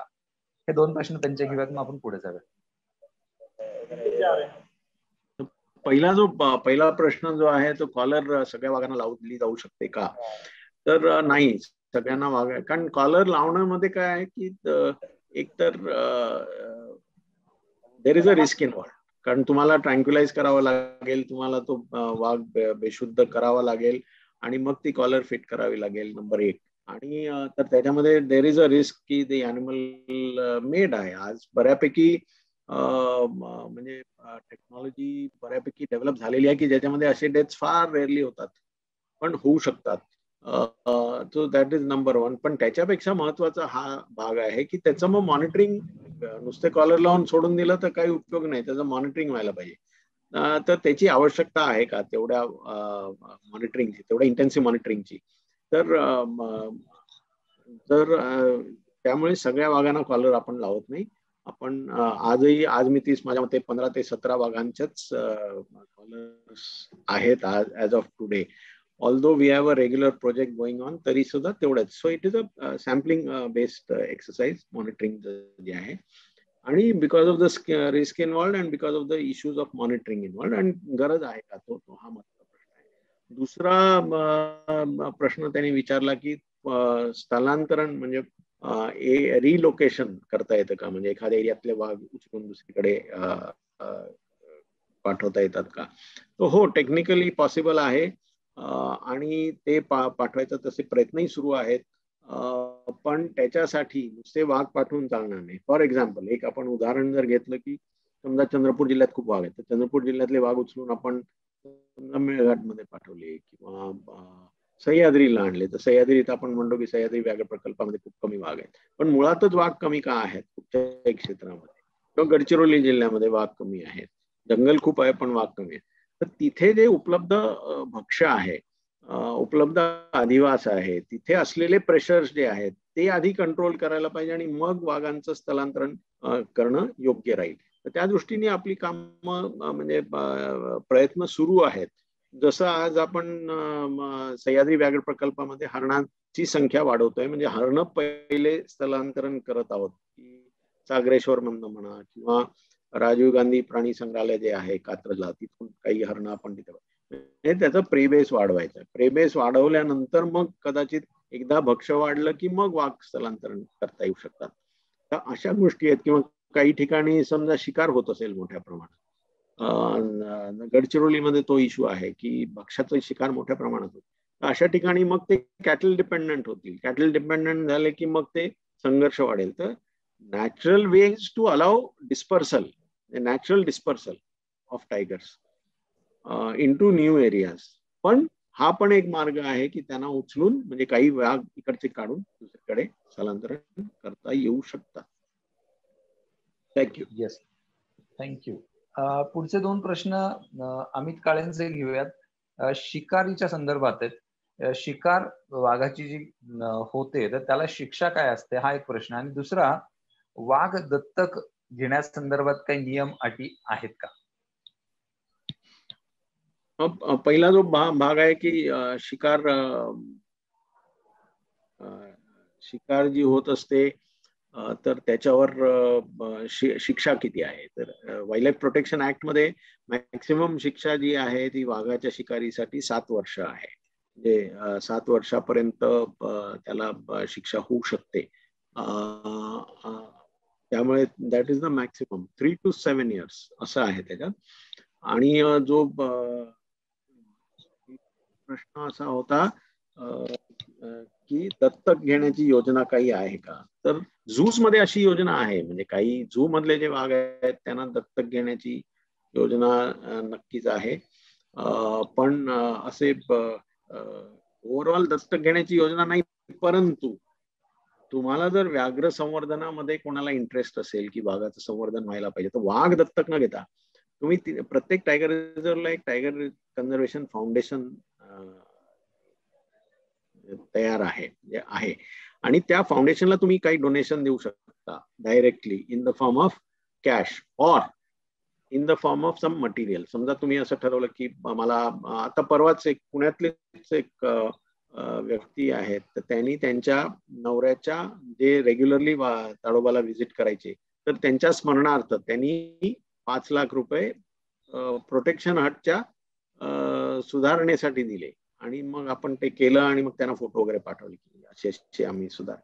तर त्या रूपाने सुद्धा तुम्ही करू शकता. म्हणजे वाघ ऍज सच दत्तक झू मध्ये घ्यायचा तर घेता येईल, परंतु वाईल्ड मध्ये तुम्ही त्या टायगर कन्झर्वेशन फाउंडेशनला जर तुम्ही तिथल्या फील्ड डायरेक्टरला संपर्क साधला, टायगर कन्झर्वेशन फाउंडेशनला तुम्ही डायरेक्ट कॅश रुपी किंवा काही मटेरियल तुम्ही देऊ शकता. Thank you. Thank you sir. Dhananjay Shetbale सरांचे 2 प्रश्न आहेत. एक तर आपण जसं आपलं सेन्सस करतो आणि भविष्यामध्ये काय आपली संख्या असेल, लोकसंख्या असंही करतो, तर तसं 2030 ला वाघांची संख्या किती एस्टिमेटेड आहे, एक. आणि दुसरा प्रश्न, अंडरपास संदर्भात तुम्ही स्लाइड्सही दाखवल्या, त्याच्याबद्दल कसं धोरण घेतलं जातंय, कसे प्रयत्न केले जातात ते सांगितले.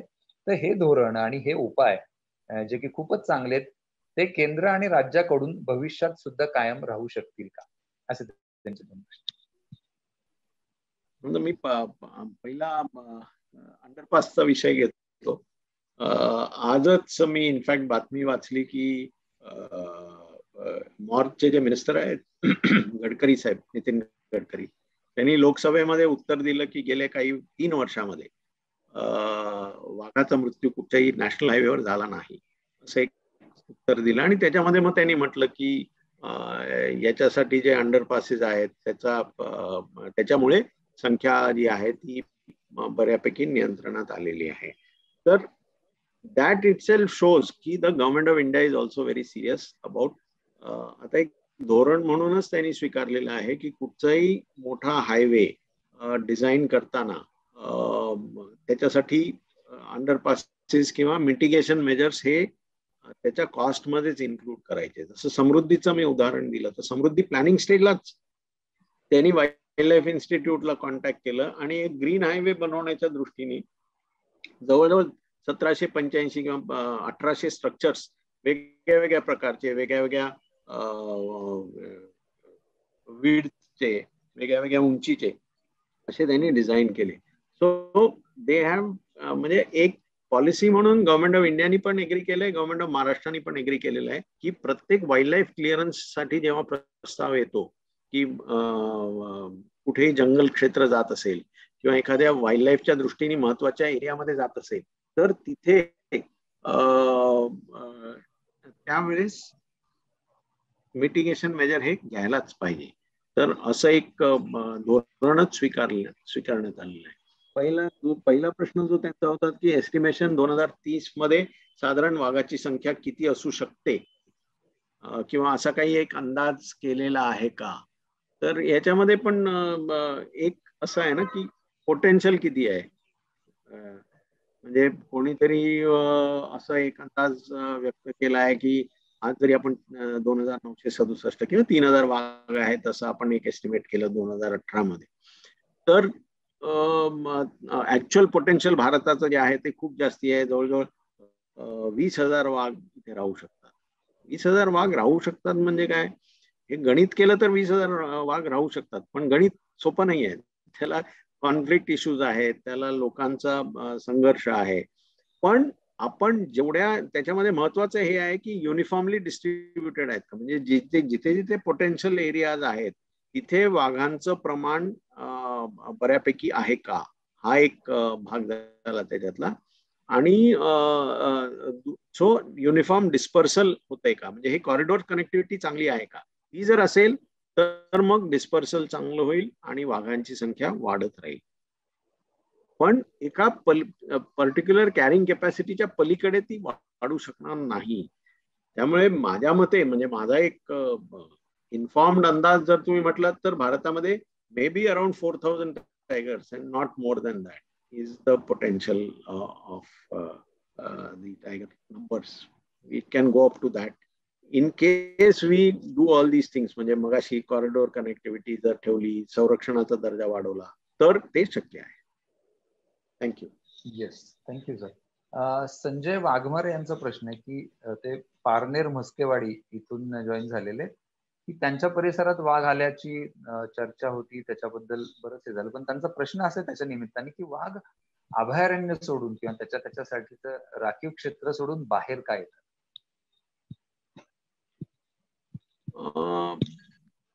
वाघ आता पारनेर म्हणजे कदाचित त्यांना बिबट्या म्हणायचा असेल. सो कदाचित बिबटे आहेत, बिबटे बऱ्याच ठिकाणी आहेत.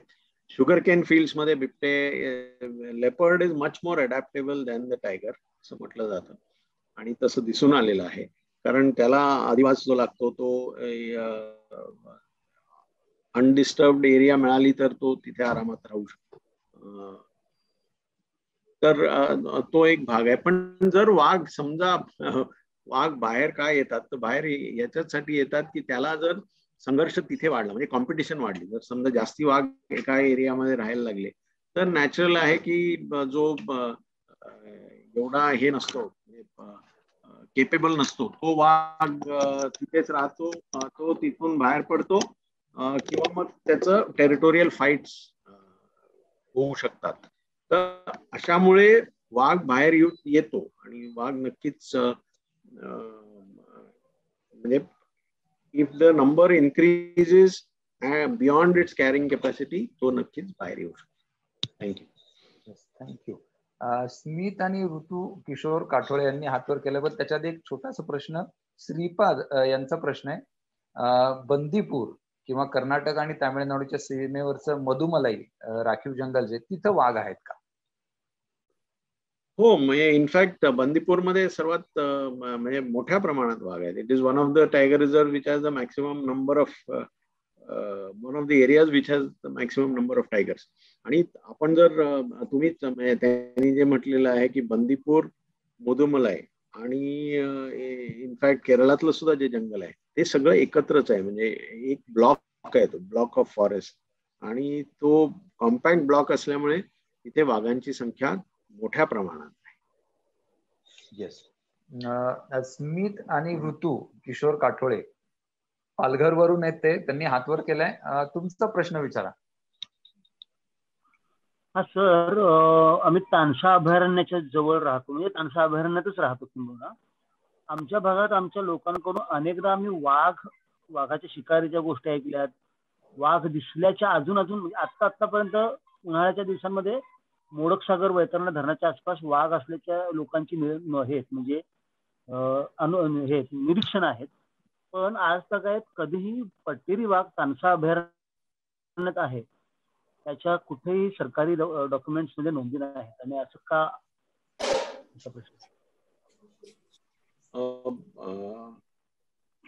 मी तानसा अभयारण्याच्या व्यवस्थापनामध्ये 1995 ते 99 म्हणजे साधारण 3.5 वर्ष त्याच्या व्यवस्थापनाचं काम पाहिलं होतं, कारण मी उपवनसंरक्षक वन्यजीव ठाण्याला होतो. त्यावेळेस सुद्धा काही लोकांनी असं रिपोर्ट केलं होतं की वाघाचं अस्तित्व आहे तानसा अभयारण्यात. पण म्हणून मी म्हणजे आउट ऑफ इंटरेस्ट आणि यासाठी की वाघ असेल तर खरोखर it is important to find out, तर त्या दृष्टीने मी बऱ्याचशा एरियाज मध्ये फिरलो. इव्हन माहुलीच्या आसपास वाघ आहे असं कळलं होतं, तर माहुलीवर 2-3 वेळा जाण्याचा योग आला.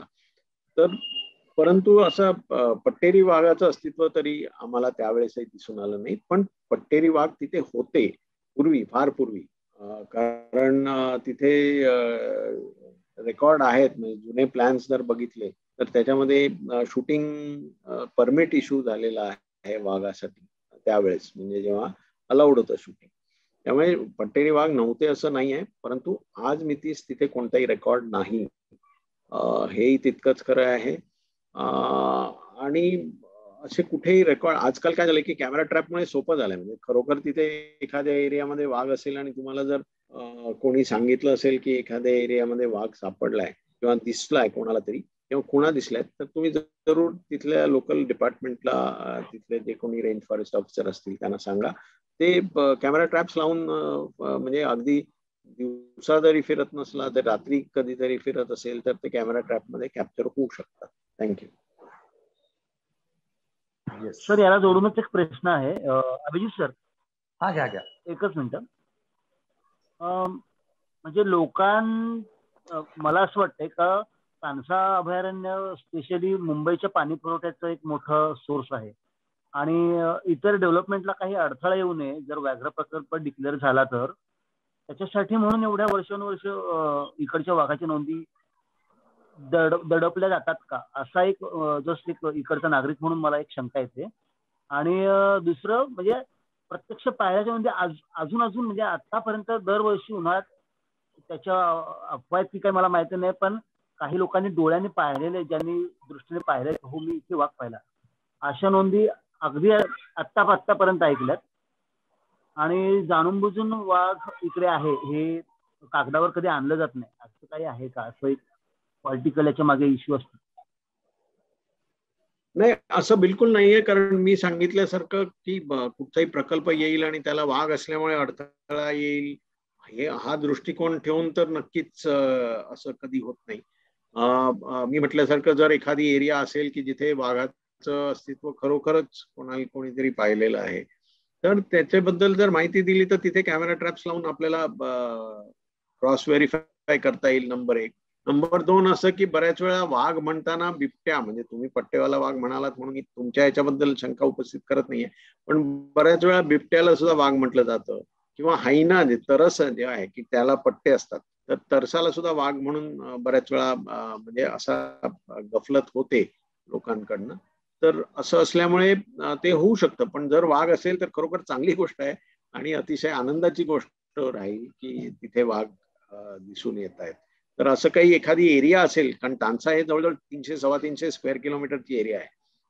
तर 300-325 पैकी जर एखाद्या एरिया भाग, ज्या भागात वाघ आहे किंवा वाघाची नोंद आहे किंवा कोणीतरी बघितलेलं आहे, ऐकलेलं आहे, तर ती जर सांगितलं, तर तुम्ही जरी मला जरी कळवलं तरी मी आय विल सी दॅट ती इन्फॉर्मेशन मी जे कोणी स्थानिक अधिकारी आहेत त्यांना मी पास ऑन करू शकेन. पण तुम्हीच दिलं तर जास्ती चांगलं. थँक्यू. धन्यवाद sir. Yes, thank you. Subhash Dolas यांचा प्रश्न होता की पश्चिम घाटात, त्याच्या आधी संजय वाघमारे यांनी हात वर केला होता. हा, वाघमारे सर हे करा, अनम्यूट करा आणि बोला. हा सर, मगाशी मी तो म्हस्केवाडी संदर्भातला प्रश्न विचारला होता. हो हो. तर त्या ठिकाणी बिबट्यांचा वावर तर आहेच ऑलरेडी. बिबटे पश्चिम महाराष्ट्रामध्ये नगर जिल्ह्यातल्या प्रत्येक तालुक्यामध्ये बिबटे आहेतच. परंतु एक साधारण 18 तारखेच्या रात्री तिथं काही तरुणांनी व्हिडिओ पण काढलाय त्याचा. पट्टेरी वाघ दिसतोय त्या व्हिडिओमध्ये. आणि त्याचबरोबर ते 15 दिवसापासून चर्चा आहे, यांनी पाहिला त्यांनी पाहिला, लोक सांगतायत. म्हणजे बिबट्या आणि वाघामधला फरक त्यांना कळतो, त्यांचं कन्फ्युजन नाही त्या परिसरातलं. कारण बिबट्यांची फार जवळून पाहतात बिबट्याला ते. आणि आता तिथं ट्रॅक कॅमेरे वगैरे लावलेत त्या परिसरात. फॉरेस्टनी पण त्याचं दखल घेतलेली आहे तशी. तर असं होऊ शकतं का, कारण सह्याद्रीचं जे रिझर्व आहे, सह्याद्री रिझर्व, ते साधारण 100-1 किलोमीटर दूर आहे तिथून अंतरापासून. तर पट्टेरी वाघ येऊ शकतो का सर तिकडं, असं मला विचारायचं होतं. नाही, पट्टेरी वाघ येऊ शकतो, कारण आज अजंठा पर्यंत सुद्धा तिथनं विदर्भातनं निघालेला वाघ जवळजवळ 2000 किलोमीटर फिरून म्हणजे मागे पुढे करत अजंठा, म्हणजे जिथे आधी वाघ नव्हते किंवा दिसून आलेले नाही तिथपर्यंत वाघ तर पोचलेला आहे आणि त्याची नोंद आहे. त्यामुळे विदर्भातनं जर अजंठापर्यंत येऊ शकतो, तर सह्याद्री व्याघ्र प्रकल्पाच्या एरियामधनं किंवा कुठूनही तुम्ही म्हणता त्या क्षेत्रात सुद्धा येऊ शकतो, नाही असं नाही. परंतु तेच आहे की जर येत असेल तर त्याची नोंद आपल्याला घेणं गरजेचं आहे. आणि तो जो एक व्हिडिओ मात्र जो फिरतोय ना, तो मी पाहिलाय तो व्हिडिओ. अर्थात दुसरा कुठचा व्हिडिओ असेल तर तुम्ही नक्की पाठवा. तो व्हिडिओ जो आहे तो ताडोबाच्या शेअर करा. तुम्ही घोरपडे साहेबांना जरी शेअर केला तरी ते मला पाठवतील. मग आपण परत तो स्थानिक अधिकाऱ्यांना पाठवू आणि त्यांना रिकन्फर्म करायला सांगू. पण एक व्हिडिओ जो फिरतोय की ज्याच्यामध्ये बांधावरने एक वाघ पळतोय, तर तो व्हिडिओ नक्कीच चंद्रपूरकडचा आहे. कारण त्याच्यामध्ये एक आमच्या वनरक्षकाला जखमी सुद्धा केलं होतं त्या वाघाने. तर तो असेल तर तो वेगळा आहे, पण त्या व्यतिरिक्त काही असेल तर नक्की तुम्ही शेअर करा प्लीज. थँक्यू. हो, करतो सर, मी घोरपडे सरांना शेअर करतो मी. हो, जरूर थँक्यू. मी सरांना हे करेन पासून. धन्यवाद सर. थँक्यू. नमस्कार. धन्यवाद. 2 आणखीन प्रश्न आहेत, ते घेऊयात आणि मग तुमच्या वेळेनुसार आपण ठरवूयात. सुभाष डोळस यांचा प्रश्न आहे की पश्चिम घाटात ते म्हणतात की रात्रीच्या वेळेस मोठ्या प्रमाणात शिकारी होतात, सर ते थांबवण्यासाठी काय करता येईल का, असा त्यांचं हे आहे. म्हणजे मी नाही म्हणणार नाही, कारण अनफॉर्च्युनेटली हा जो भाग आहे तिथे ट्रेडिशनली हा प्रकार जो आहे तो चालू असतो. परंतु अलीकडे मोठ्या प्रमाणात कंट्रोलही झालेला आहे. बऱ्यापैकी लोकांना पकडण्यात आलेलं आहे, अरेस्ट करण्यात आलेलं आहे. पण होत नाही असं मी बिलकुल म्हणणार नाही. घटना नक्कीच होतात, पण काही ठोस माहिती असेल तर कृपा करून तुम्ही शेअर करा. आणि त्याची माहिती आपण पुढे पाठवून असं काही, कारण तुम्ही त्या भागात गेलात तर बऱ्याच वेळा कुठेतरी सर्च लाईट घेऊन रात्रीचे फिरणे, रानडुकराची शिकार करणे किंवा हरणांची भेडकी आहे किंवा सांबर आहे यांची शिकार करणे, हे प्रकार ऐकिवात आहेत आणि होत असतात, म्हणजे नाही असं नाही. पण त्याच्यासाठी जर ठोस काही माहिती असेल तर नक्की शेअर करा. काही आपण ऑलरेडी काही लोकांना अरेस्ट केलेलं आहे मागच्या काही महिन्यांमध्ये. आणि फॉर्च्युनेटली काय होतं की बऱ्याच वेळा लोक मोठ्या दिमाखाने फेसबुकवर वगैरे शेअर पण करतात आणि मग that makes our job easier actually. पण तसे पण घटना झालेल्या आहेत की जिथे फेसबुकवर शेअर केलंय किंवा इंस्टाग्रामवर शेअर केलंय आणि मग त्यांना पकडण्यात आलेलं आहे, तसंही झालेलं आहे. पण काही ठोस असेल तर नक्की शेअर करा. वी विल आपण लगेच त्याच्यावर त्यांना सांगू, म्हणजे जे स्थानिक अधिकारी आहे त्यांना नक्कीच सांगता येईल की याच्यावर ताबडतोब काहीतरी कारवाई करा. थँक्यू. Yes, thank you. हा श्रीपाद यांचा प्रश्न आहे की अलिबाग जवळ कनकेश्वर, तर त्या परिसरात बिबटे आणि खरड्या वाघ आहेत का? खरड्या म्हणजे काळे वाघ असं त्यांनी म्हटलेलं आहे. काळा बिबट्या असू शकतो, म्हणजे वेस्टर्न घाटमध्ये बऱ्याच ठिकाणी आपल्याला ब्लॅक पॅन्थर्स किंवा ब्लॅक लेपर्ड्स हे दिसतात. काळे म्हणजे ऍक्च्युली ते काळे नसतात पण काळपट असतात. आणि वेस्टर्न घाटमध्ये याचा प्रकार जास्ती आहे कारण पिगमेंटेशन थोडं जास्ती असतं. त्यामुळे एक्झॅक्टली आता कणकेश्वरच्याच एरियामध्ये ब्लॅक पॅन्थर आहेत की नाही ते, पण अलीकडे मला एक लक्षात आलेलं आहे की ब्लॅक पॅन्थरचं प्रेझेन्स बऱ्याच ठिकाणी वाढलाय. एवढे रिपोर्ट्स कधीच येत नव्हते. तर इव्हन सेंट्रल इंडियामध्ये आज मोठ्या प्रमाणात ब्लॅक लेपर्ड्स म्हणजे पेंचमध्ये पण दिसले, मेळघाटात सॉरी ताडोबामध्ये पण दिसले, इतर ठिकाणी सुद्धा दिसले, असे रिपोर्ट्स येत आहेत. वेस्टर्न घाटमध्ये इट वॉज क्वाईट कॉमन नव्हतं पण तरी बऱ्यापैकी माहिती येत होती. पण अलीकडे सेंट्रल इंडियामध्ये सुद्धा black Panthers, I don't no म्हणजे सडनली का असं झालंय ते कळत नाहीये. पण कणकेश्वरचं काही स्पेसिफिक असेल इश्यू तर आपण बघू ना, we can check it up. सांगता येईल अलिबाग DCF ला की चेक करा म्हणून. येस, प्रश्न तर लोकांचे हे झालेले आहेत. कोणाला काही आणखीन सरांना जर वेळ असेल तर 5 मिनिट अजून हे घेऊयात. कोणाला काही विचारायचं असेल, शेअर करायचं असेल तर फक्त हातवर करण्याचा ऑप्शन आहे हँड रेजचा, तो करूयात म्हणजे मग आपल्याला बोलता येईल प्रत्येकाला. कोणाला काही शेअर करायचंय, सांगायचंय, विचारायचंय? सर, मी स्वतः ब्लॅक लेपर्डचं पिल्लू पाहिलंय. निवांत हॉटेल आहे सातारा कास रस्त्यावर.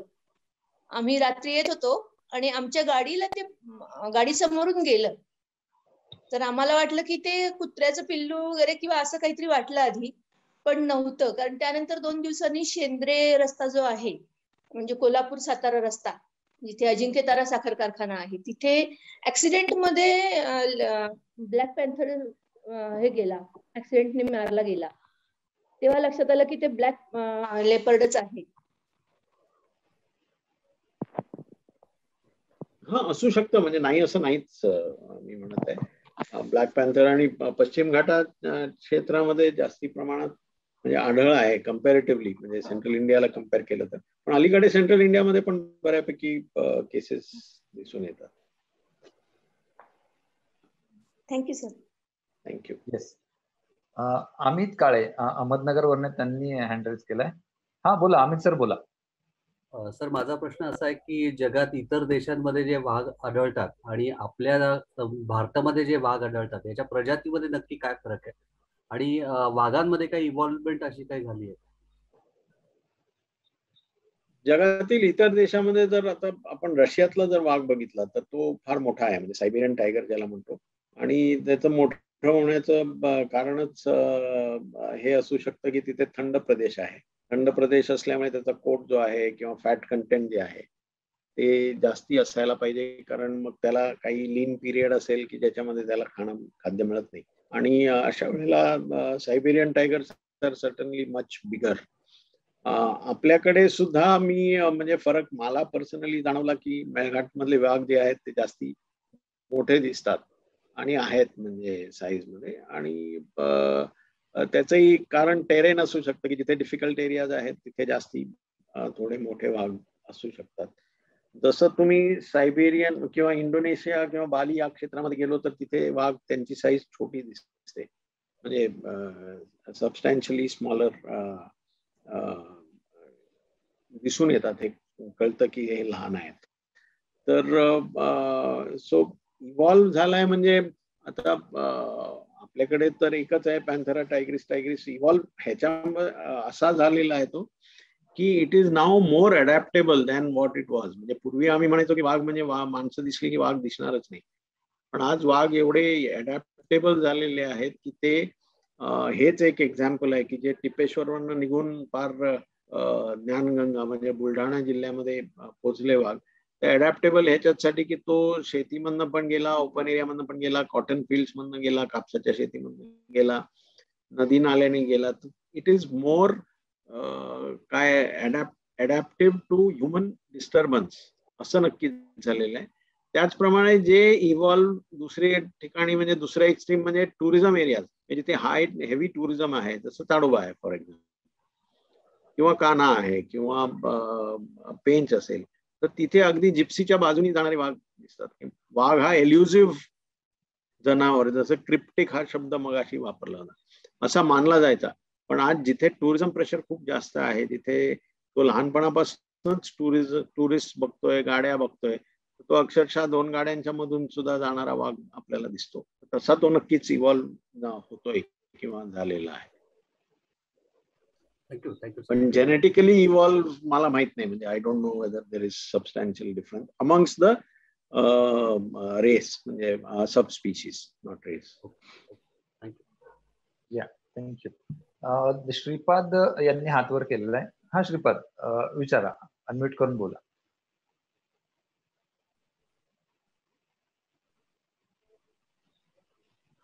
श्रीपाद अनम्यूट करा आणि बोला. सॉरी, म्हणजे आता आपण सांगितलं त्या अनुषंगाने थायलंडमध्ये जे बौद्ध भिक्खू आहेत, म्हणजे त्यांच्याकडे हे बरेच वाघ एवढे माणसाळलेले कसे काय आढळतात? म्हणजे का ते जनरेशन वाघाचं वाघपण घालवायचं का, म्हणजे हा प्रश्न आहे ऍक्च्युली. वाघाचं जे वाघपण आहे ते घालवायचं का? म्हणजे आता शेवटी झू मधला वाघ आहे किंवा एखाद्याने पाळलेला प्राणी असतो, तो जास्ती तुम्ही म्हणजे एखादा कुत्रा आहे फॉर एक्झाम्पल, एखादा कुत्रा तुम्हाला जवळ येऊ देत नाही बिलकुल, पण दुसरा एखादा कुत्रा असतो की जो तुम्हाला अगदी काही करू देतो. तसंच आहे, जेवढं माणसाळलेले आहेत पण शेवटी त्याची पॉवर जी आहे ती खूप जास्त आहे, हे लक्षात ठेवायला पाहिजे.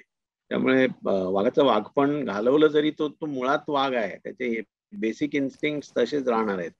त्यामुळे तो कधीही धोकादायक असू शकतो. धोकादायक म्हणजे आता हा शब्द मी वापरणं बरोबर नाही, धोकादायक वाघ नसतो, माणूस असतो. पण तो म्हणजे अर्थात तुम्ही काहीतरी त्याला केलं आणि त्याला जर राग आला तर within no time it can cause grievous damage to you. ते आपल्याला लक्षात ठेवायला पाहिजे. नाही, ते कुत्रे सांभाळावे ना, कुत्रे पाळावे, तसे ते वाघ त्यांच्या बरोबर फिरताना दिसतात थायलंड मध्ये. आहेत ना, आता सिंगापूर झू मध्ये किंवा इतर ठिकाणी आपण बघतो तिकडे अगदी फोटो काढू देतात वाघाला शेजारी ठेवून.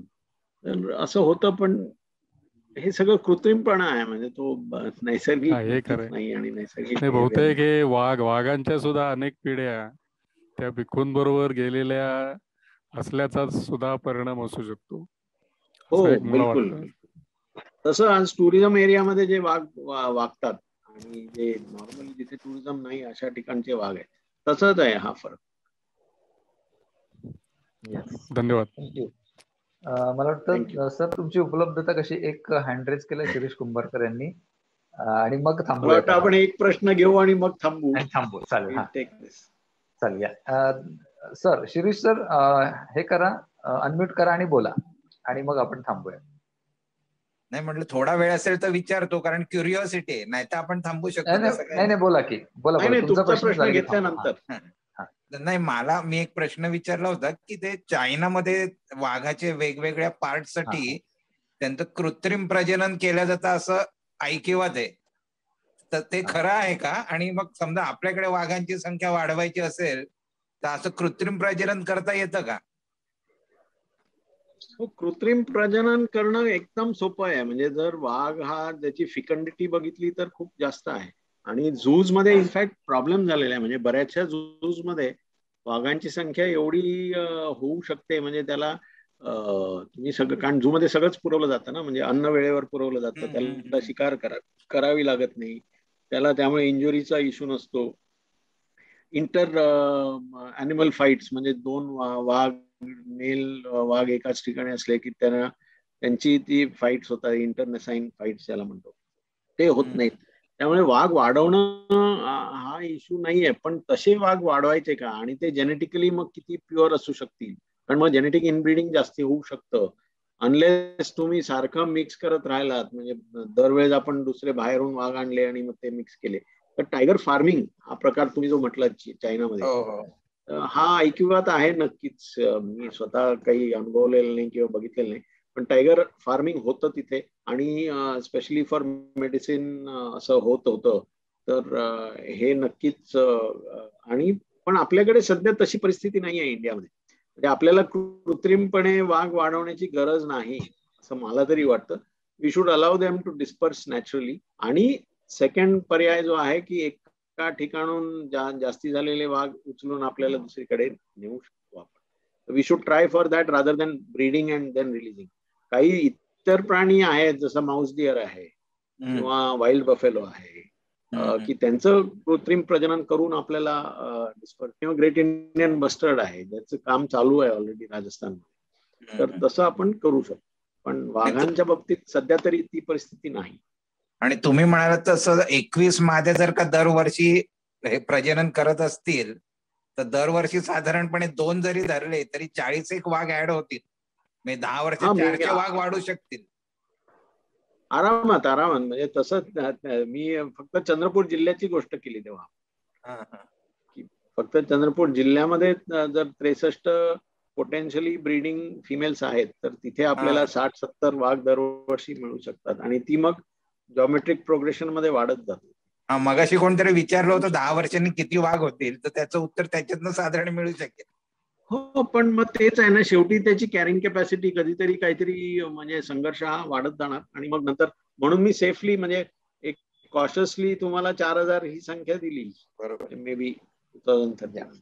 धन्यवाद सर. मॅथमॅटिकली आपण किती 10,000 15,000 सुद्धा करू शकतो. धन्यवाद. थँक्यू. या सर, थँक्यू सो मच. खूप मजा आली आणि तुम्ही खूप शिस्तबद्ध पद्धतीने आणि सिस्टमॅटिकली हे मांडलं, कारण याच्यातली इन्फॉर्मेशन मिळत असते, पण त्या इन्फॉर्मेशन मधून नेमकं काय आकलन करून घ्यायचं हे खूप गोंधळ होऊन जातो. त्यामुळे तुम्ही खूप व्यवस्थित शिस्तबद्धपणे आणि त्याचा एकदम ट्रॅक, त्याच्या वेगवेगळे त्याला असलेले पैलू हे खूप चांगल्या प्रकारे एक्सप्लेन केलेत. सो सगळ्यांच्या वतीने मनपूर्वक आभार. आणि पुन्हा कधी वेगळ्या मुद्द्यावर, तुम्ही जसं मगाशी म्हणालात की एक जो याचा मुद्दा की एक 2-3 निसर्ग पर्यटन हा एक वेगळा इश्यू होऊ शकतो स्वतंत्र, तर कधी संधी मिळाली तर निश्चितपणे आपण अशा वेगळ्या मुद्द्यांवर सुद्धा बोलूयात. सो थँक्यू सो मच भोवतालच्या मंचावर आल्याबद्दल, आणि संपर्कात राहूयात. Thank you so much. धन्यवाद. थँक्यू. My pleasure.